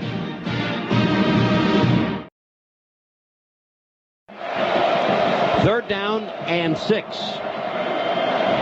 Irish 4 of 11 on 3rd down. Michigan 4 of 15. And Michigan lined up. They've got press covers right now, which to me triggers blitz. So you're going to have to sight adjust. Brady's pointing out who the Mac and the Sam are. And Notre Dame with one tight end, 3 receivers. For the uninformed, who's Mac and who's Sam? Middle linebacker, strong side linebacker. Thank you. All right. Remember, there are people who listen to us who don't have that kind of knowledge. So you must always explain. Yeah, you point out the Mac and Sam because that determines how the protection scheme is going to be. 3rd down and 6. Quinn, shotgun, lofting one down the near side for Samardzija. Can't make the grab. Yeah, if they could really call interference either way if they wanted to. Samardzija leaping high in the air, and Morgan Trent, who stands at 6 feet, Samardzija, who stands at 6'5", had the height advantage but couldn't come down with a football. He was able to get his hands on the ball, but both of them were wrestling for it. And, I'm glad the official just let him play. It's too crucial a situation. I guess being in the big house, he's not going to throw that flag on the defense. We are under 7 minutes. 7th punt of the game for Fitzpatrick. Did not punt until the 4th quarter against Pittsburgh. Gets the snap and gets it off. It'll hit somewhere around the 45. Bounces and angles out of bounds. bounds to about the 39 or 40-yard line. And Michigan will have the ball in good field position, a 38-yard punt by DJ Fitzpatrick. One of the things Michigan has done all game long, whether they've had good field position or not, they want to start off with a couple of runs. They just want to churn it out. And it's a 2-score game with 6 minutes and 44 seconds. Still plenty of time, but really not the urgency that I expected. Avant and Breston go out to the far side with Breston in the slot. Penny back to throw, pump fakes, looks, fires the pass near side. Its catch is made by Brian Thompson. He's a fullback, a senior out of Saginaw, Michigan. All he does is block, and occasionally he will catch a pass. That's the first time they throw to him. Michigan catches. Wide receivers have a half a dozen. Breston's got one. Tight ends have 8. Quick throw, far side, swatted down by Brandon Hoyt. Wow. I want to tell you. Check that, make it Ronald Talley. Well, he'll be in what's-his-name's good graces now. Yeah. He'll be in Chari Weiss's good graces. Yeah, and that's a big, strong offensive line they go after, and so they're smart enough to know if they can't get to the quarterback, because Chad Henne does a good job of releasing the football, getting it out of there, just getting that passing lane. And he's another one of those guys, like Abi Amiri, with long arms, a good reach, and a tall body. Third down and still about 6. Penny with time, screen near side, fumble on the play. There wasn't a fumble. Nope, they're going to say the pass was incomplete. It was intended for Kevin Grady, and he got leveled and coughed it up. Talking about Thompson, here's a guy that had 13 catches for 82 yards 2 years ago. Last year did not have one reception, but he got one in today's game. Hey, well, they hit him, I guess, for a year. Of course, Braley was catching all the balls. A third down screen. Hey, they're going for it here, Alan. Yeah.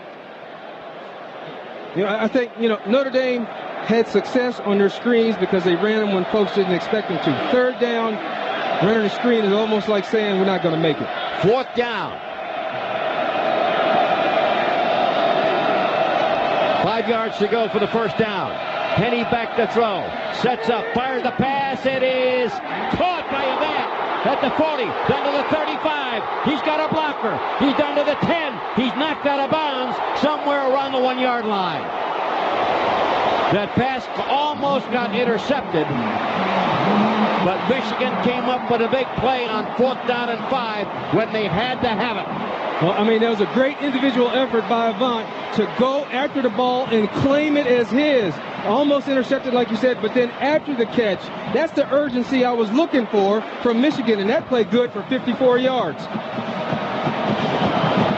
It is first down and goal to go for the Wolverines. Grady is the tailback. And Henne tries to crack the goal line, does he? No sign yet from the officials. I think they'll put it somewhere inside the 1 at the goal line. Well, see what you do in a situation like that, Tone. Take your time, getting up. That runs that clock down. Well, they stopped it. 5 short of the goal line. Illegal participation. Charge to the defense. 12 men participate in the play. Now, that's one way to stop them, though. The goal. Still first down. One way to stop them, have 12 guys in there, and who cares about the penalty at this point? What you going to do, move it 1 inch? Well, it's down at the goal line anyway, so it'll be first down and goal to go from a half yard out. The clock shows 5 minutes and 50 seconds and winding down. Yeah, and the key on goal line defense, penetration. You've got to get penetration. Quarterback sneak. Did he break the plane? Yay or nay? No. Well, Notre Dame came out with a football, and Dukwe's got the ball. But let's see what they call here. They can't even review it. Nope, not unless it's called from upstairs.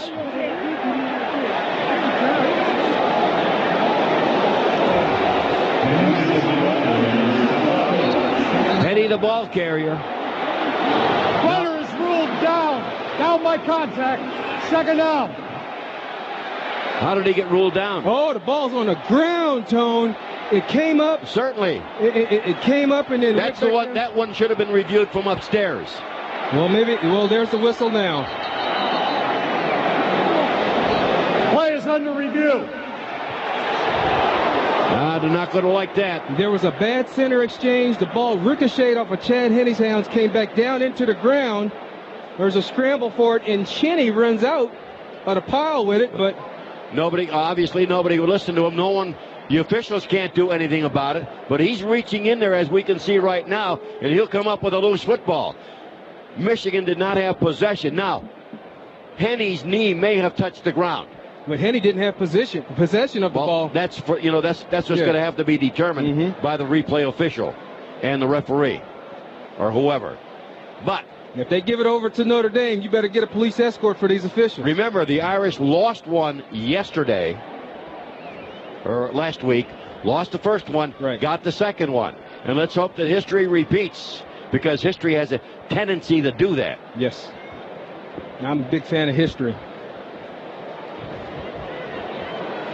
Well, while we wait, time for our Guardian Life Insurance offensive lineman of the game, no doubt about it. Ryan Harris. Guardian's going to donate $1,000 to the Notre Dame General Scholarship Fund in honor of his efforts today. There's a place we all want to be. Go there with Guardian. And if I had to run off the left side, I'd like to run right behind Mr. Harris. Well, the TV monitor is showing the football on the ground right now, and Cheney going in and grabbing the football. It's on the ground. Nobody has possession of it. So that's a tough one to review, because there was never any possession. The right call would be probably touchback, Notre Dame football. Well, not unless it broke the plane of the goal line and he picked it up on the other side in the end zone. That's the only way you can call a touchback. Yeah, he picked it up on the other side of the... Okay. Yeah. I'll take it. Yeah, the ball, no one has possession of the football. It comes out. Right. Cheney picks it up on his side of the goal line, runs out with it. Boy, you're going to hear 111,000 groans, give or take a few, if the Irish get the call here. But it would be the right call. Well, that's the idea of instant replay. Exactly. To get it right. And obviously, this is a sticky one because they're taking a lot of time to make a decision here, one way or the other.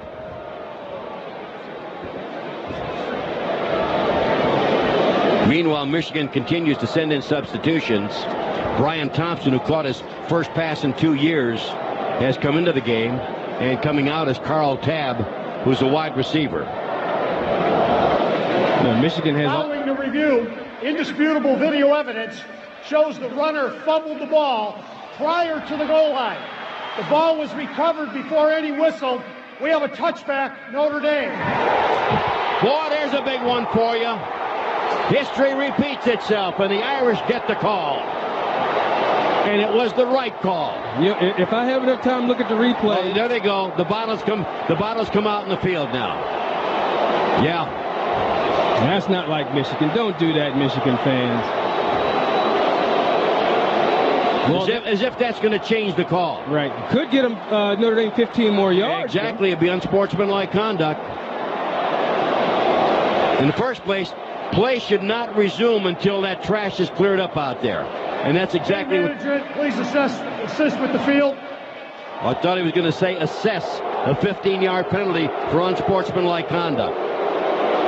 Well, the fans don't have the benefit we have of instant replay. They've got a screen in the stadium, but there's no way they can get the close-up view that we had that clearly showed the ball come out on the other side of the goal line, and Cheney, being alert, went and got it. He used that 25-cent word, indisputable. Yes. The ball at the 20-yard line on the touchback. And the Irish avert another disaster. 1st and 10, Notre Dame. Double tight end. Handoff. Walker back in the ball game. Comes out to the 20 and gets stopped at the 20-yard line. And the Wolverines doing a good job, and especially the cornerback, Grant Mason, who's played very well today.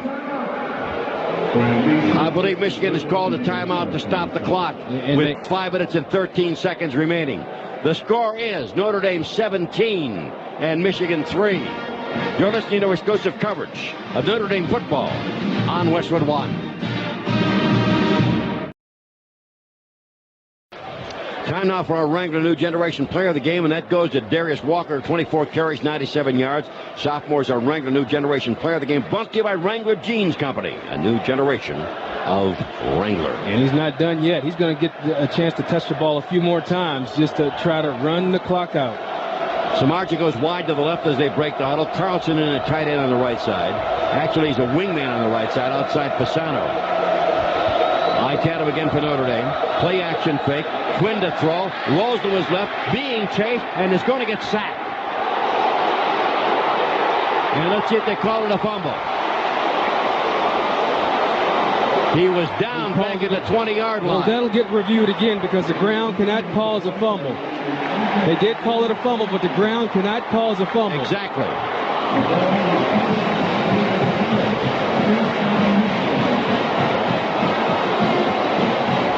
And Charlie is arguing with the official now. Well, it'll just get reviewed. It'll get reviewed because it shows he falls down on the football. And then, I guess the physics of it is when you take him down to the ground, all that energy transfers to the football. It's going to bounce back up. That's a play where Brady Quinn, when he's under duress like that, he's out of the box. He's got to throw the ball away. Yeah. He's got to throw the ball away. Play is under review.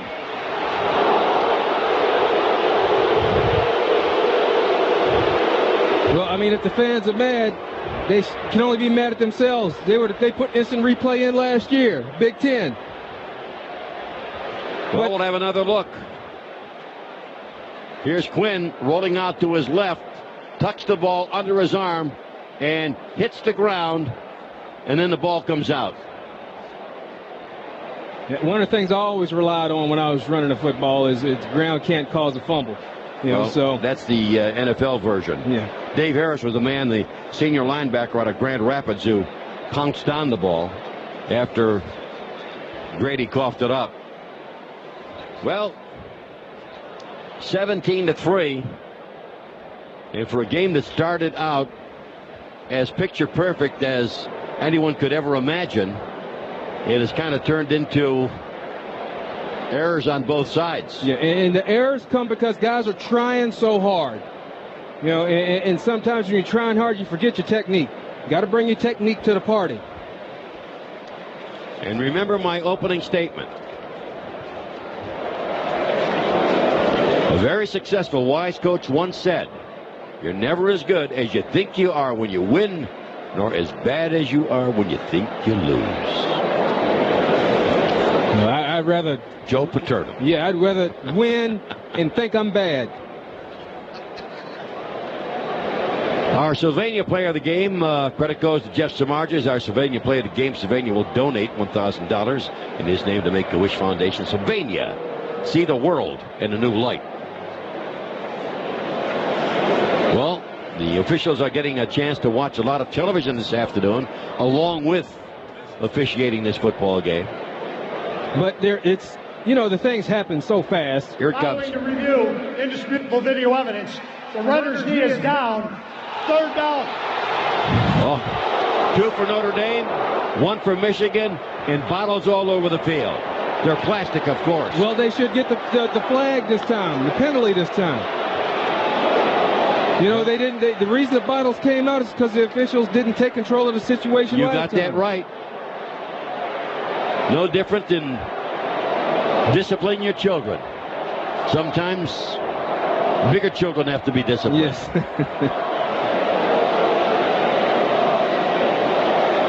Well, third down at the 20-yard line.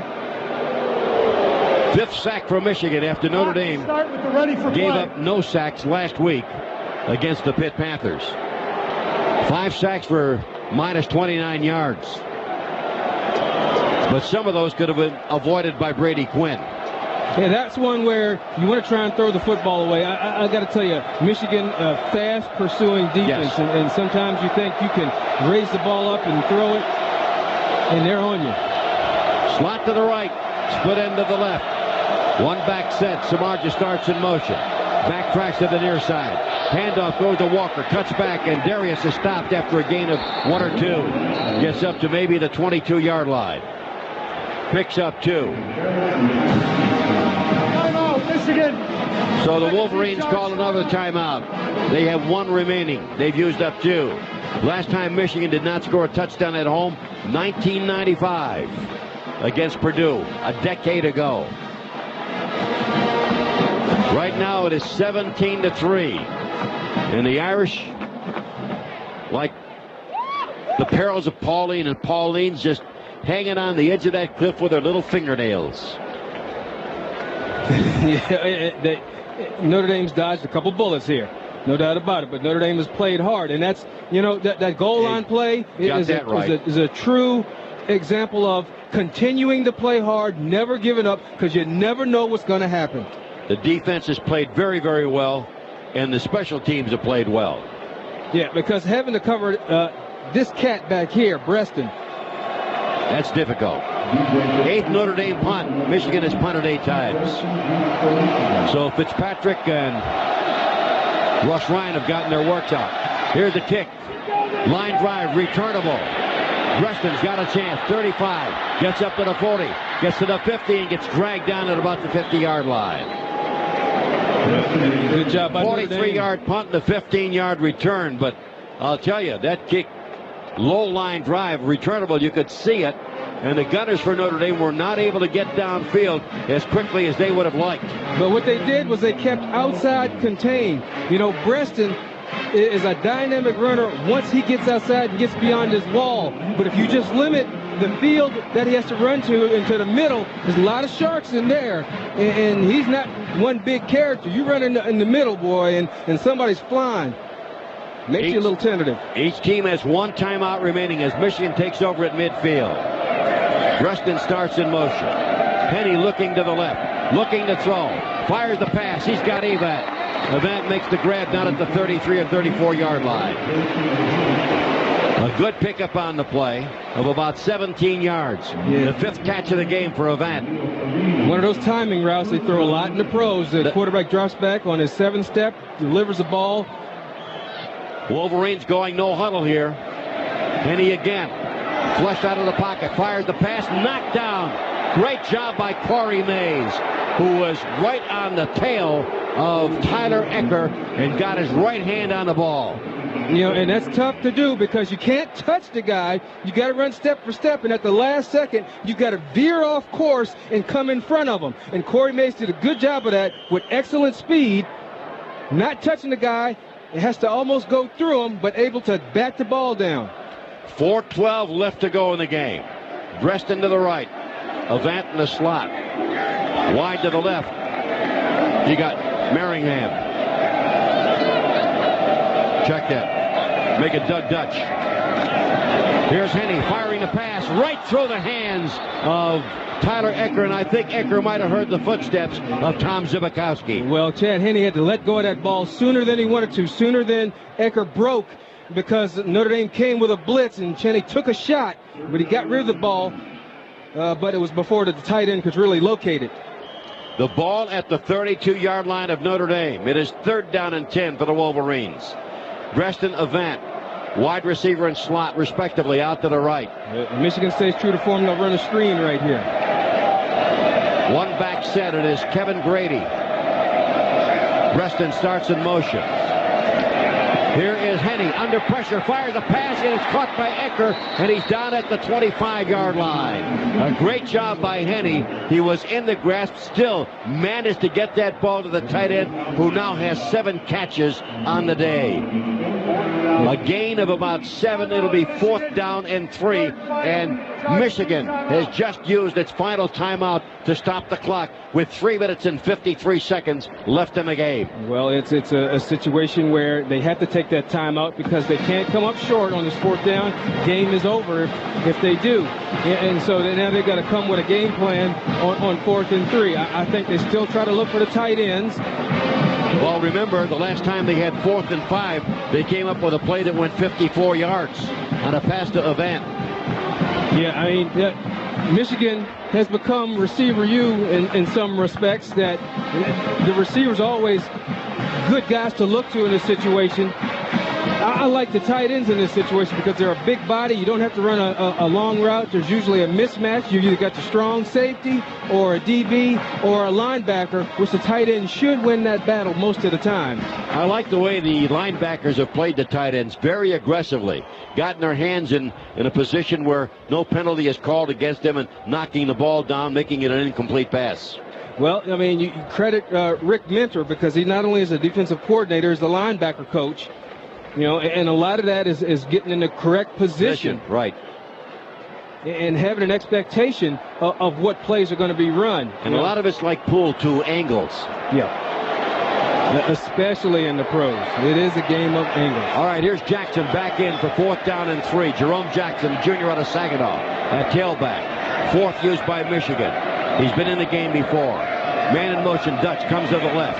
Henny, pump acting, looking, firing a pass, all alone, end zone, touchdown!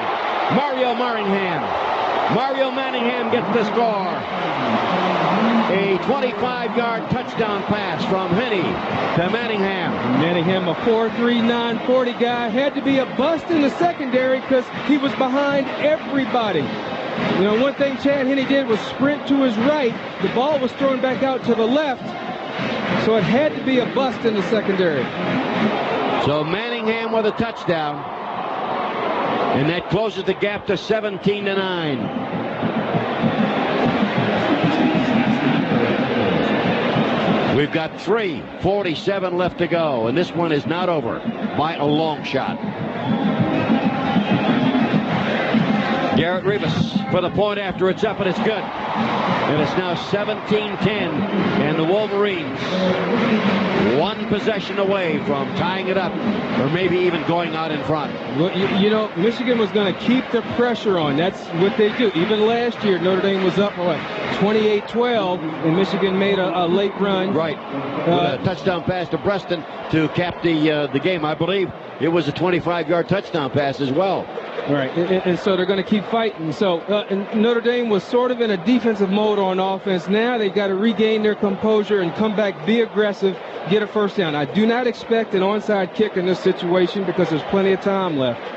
Going back on my notes, 25 yards to Preston with 2:25 left to cap an 80-yard drive and end the scoring. That was a year ago at Notre Dame Stadium. So you never count Michigan out. And they had some dramatic fourth-quarter comebacks last year. You know, and the game is not over till it's 0 on the clock, so you got to keep playing. Notre Dame has only 3 first downs in the second half. 2 in the third quarter and 1 in the fourth quarter. And that is, you just attest that to the outstanding play of the Michigan University defense. Well, I mean, they are the number 3 team in the country. Or the University of Michigan defense, I should say. They're not going to quit. They're not going to give up. No. And when they get criticized as they were last week, you know that they are going to be ready for Notre Dame or anybody else. Notre Dame. Well, the Irish have squandered their last time out. Not squandered it, but used it. Well, and that is because Michigan was going to try the onside kick.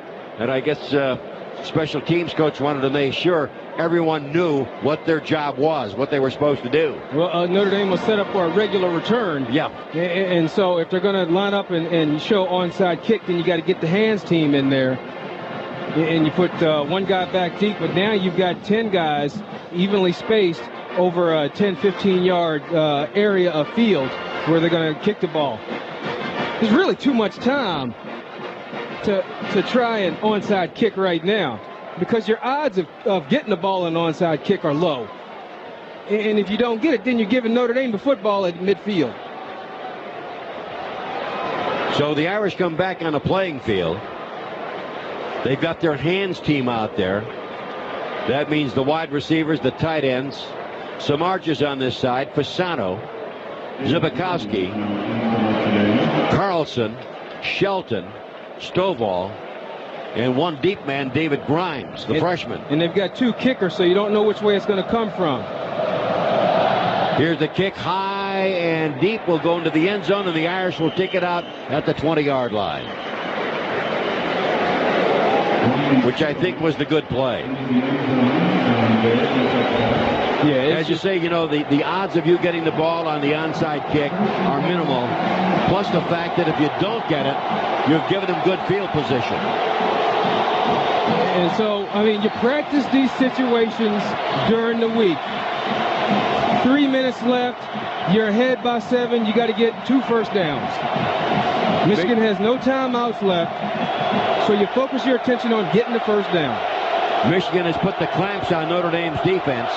Marcus Freeman in. Handoff goes to Darius Walker, and Walker gets maybe about 4 yards, almost 5 on the play, up to the 25-yard line. Michigan now has outgained Notre Dame almost by, well, actually by 104 yards. 331 to 227, and that'll be 99 yards because Darius Walker just got 5. And he's back over the century mark again with 104 yards. Yeah, and also that offensive line, a little more energy right now. And you got to be careful as a Michigan defense because you're trying to go get the ball. You forget to play defense. Double tight end, wingman left side. Freeman starts in motion. Toss goes to Walker. Eludes one man. Cuts up field and gets back to the line of scrimmage +1. Irish not having any success. At least very little with their running game. Walker gets a yard up to the 26-yard line. He's looking toward, no, he got lost a yard or so. They're going to mark it back at the 24. Freeman comes out. It's 3rd down and 6 to go for a first down. You know, I think I look for a Jeff Samardzija right here. He's isolated on, looks like Leon Hall. Play action fake. Blitz from the side. Throw near side, and Grady Quinn goes down. And the Irish had difficulty picking up the blitz from the weak side. And again, it's one of those plays where you know you got a finite amount of time when you sit back, whether it's a blitz or not. And so it's usually you take your steps, you make your read, ball has to come out. And that time, Michigan with good speed on defense. Notre Dame needed a first down there, Allen, just for field position alone. Yeah. And now you got Fitzpatrick, who is punting from his own 10-yard line, with Preston up around the 35. Here's the kick. Preston will watch it bounce, and it dies. And it'll be down by Notre Dame at the 42-yard line of the Michigan Wolverines. Carlson downs it. It's a 34-yard punt, but Michigan has field position at its own 42. And you know, I think this is a great situation for Notre Dame's defense, a defense that got blown up last year, to really assert itself. I feel good about the fact that you got 2 minutes and 11 seconds, a team with no timeouts has really only had, 2 big plays against you. And they were great individual efforts, putting this thing in the hands of the defense. Notre Dame by 7 with 2:11 left to play. Grady back in at tailback. Flanker right. Splot to the left. Penny the quarterback. 25 touchdown passes last year. Looking to throw. Fires the pass. Deflected and then incomplete. Great job of shadowing the receiver by Corey Mays, who stayed right with Preston as he went out beyond the line of scrimmage and then cut underneath right across the line of scrimmage. And the pass was deflected and then off his hands and dropped to the turf in front of the Michigan bench. Good reaction by Corey Mays, sitting back in the zone. Then he locates the receiver coming across the middle. He latches onto him, runs across, but then makes the play on top of that. Great speed from Corey Mays. Manningham wide to the right. He caught the touchdown pass, 25 yards the last series. Looking for him. Penny looking to throw. Far side pass is incomplete. Incomplete pass. Michigan fans want a interference call on Tom Zbikowski. Well, I mean, at best it was incidental contact. It wasn't Tom trying to knock the guy off his route. He's back there defending, and those guys have been bumping each other around all day. Officials haven't been calling. They've been letting them play. 3rd down conversions have been what you call a luxury. 4 out of 14 for Notre Dame, 4 of 17 for Michigan. And I think this is where they try to hunt up the tight end. And Tyler Ecker is on the left side. He's the man that Henny normally looks for. Slot to the right. Preston starts in motion. Henny back to throw. Sets up, fire the pass, deflected and incomplete. deflected by one of the linemen or the linebackers. Derek Landry was the man who got his hands on it. Well, I mean, the defensive linemen aren't just rushing straight upfield. They've got some line games going on. There's twisting, and what that does is clogs up the lanes, and it allows for the guy that comes around, this time Derek Landry, to get in that lane and get his hands up. Here is where Michigan has really been dangerous. 4th down, 2 of 3. 4th down and 10. For Michigan, this could be the ball game. At the Wolverine 42. Up.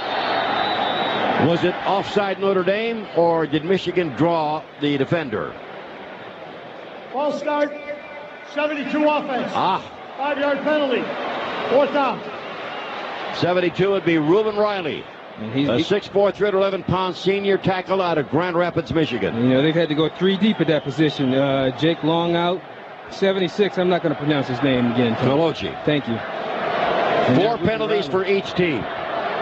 So it now becomes 4th and 15 from the Wolverine 37-yard line. 3 wide receivers right. Tight end on the left side. In motion is Doug Dutch. Back to throw. Henny firing the pass. Off the mark. Incomplete. And the Irish will take over. 1st and 10 at the Michigan 37. It was intended for Tyler Ecker. And it was well short of the 1st down, but Henning, under pressure, had to get rid of it. Good pressure by the front 4 of Notre Dame. And a good job of coverage by Leo Farine. And this kid is coming on. Well, I mean... cornerback. Yeah.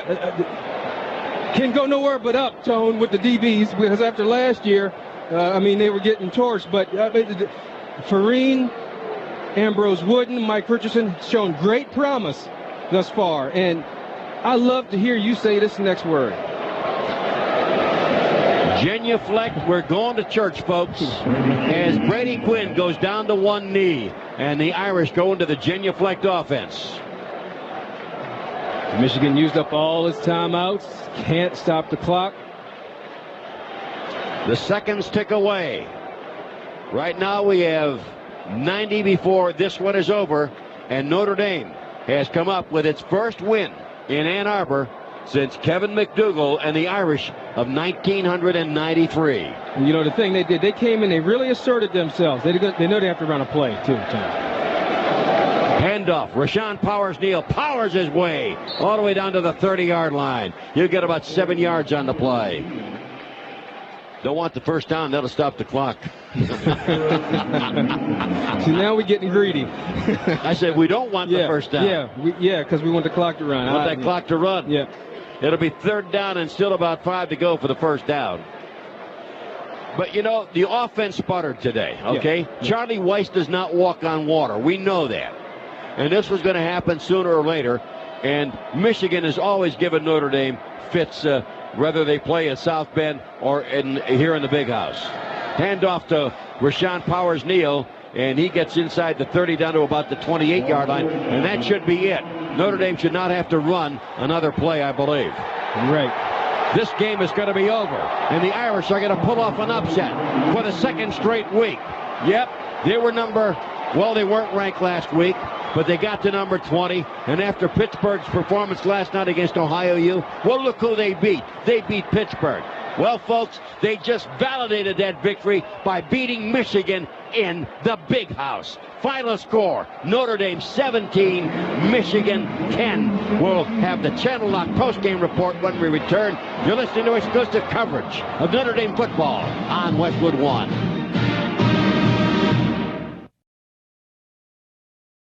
Welcome to the Notre Dame football postgame report on Westwood One, brought to you by Channel Lock, makers of over 120 sizes and types of pliers.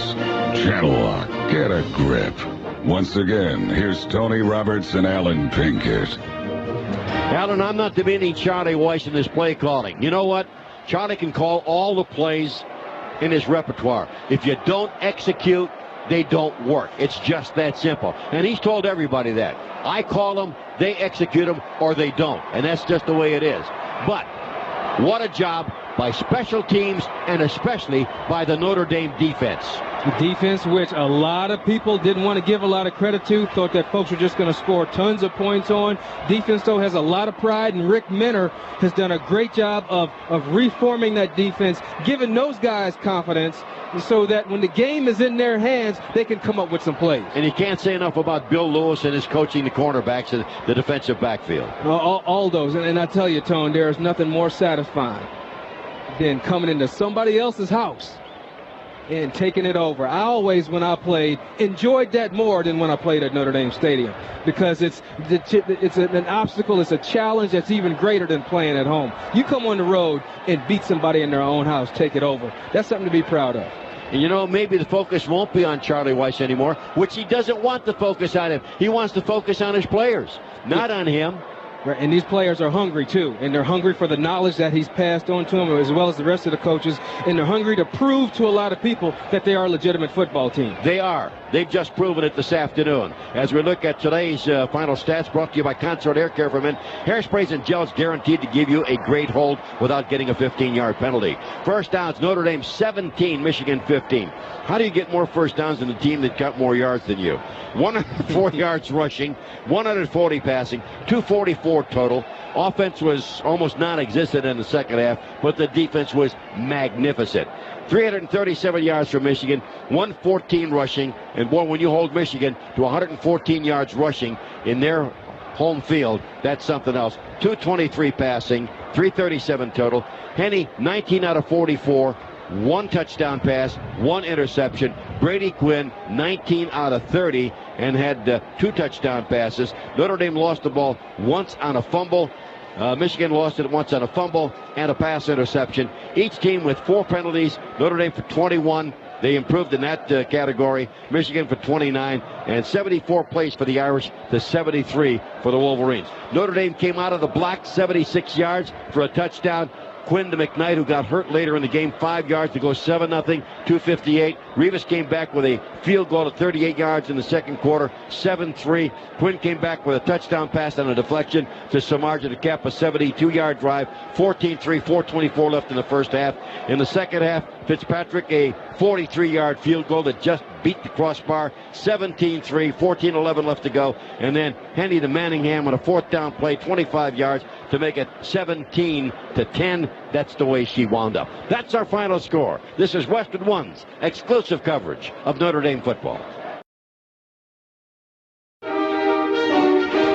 Final score, Notre Dame 17, Michigan 10. You've been listening to exclusive coverage of Notre Dame football on Westwood One. Today's game brought to you by Guardian Life Insurance, Sylvania, Wrangler Jeans, Coat, Consort Hair Care for Men, Xerox, Channel Lock, Chevrolet, Milwaukee Electric Tool, and by State Farm Insurance. Our crew this afternoon, studio coordinator Aaron Cummings, statistician Buck Jersey, engineer Al Rosenberg, producer Al Smith, executive producer Westwood One, Chris Castleberry. Join us again next Saturday, September 17th at 3 Eastern Time as the Irish host the Michigan State Spartans. Also next weekend, stay with Westwood One for the best in college football. Tennessee at Florida, Miami at Clemson. Check local listings for the game and time in your area. Again, our final score, the Irish 17, the Wolverines 10. For Alan Pickett, I'm Tony Roberts. You've been listening to exclusive coverage of Notre Dame football on Westwood One.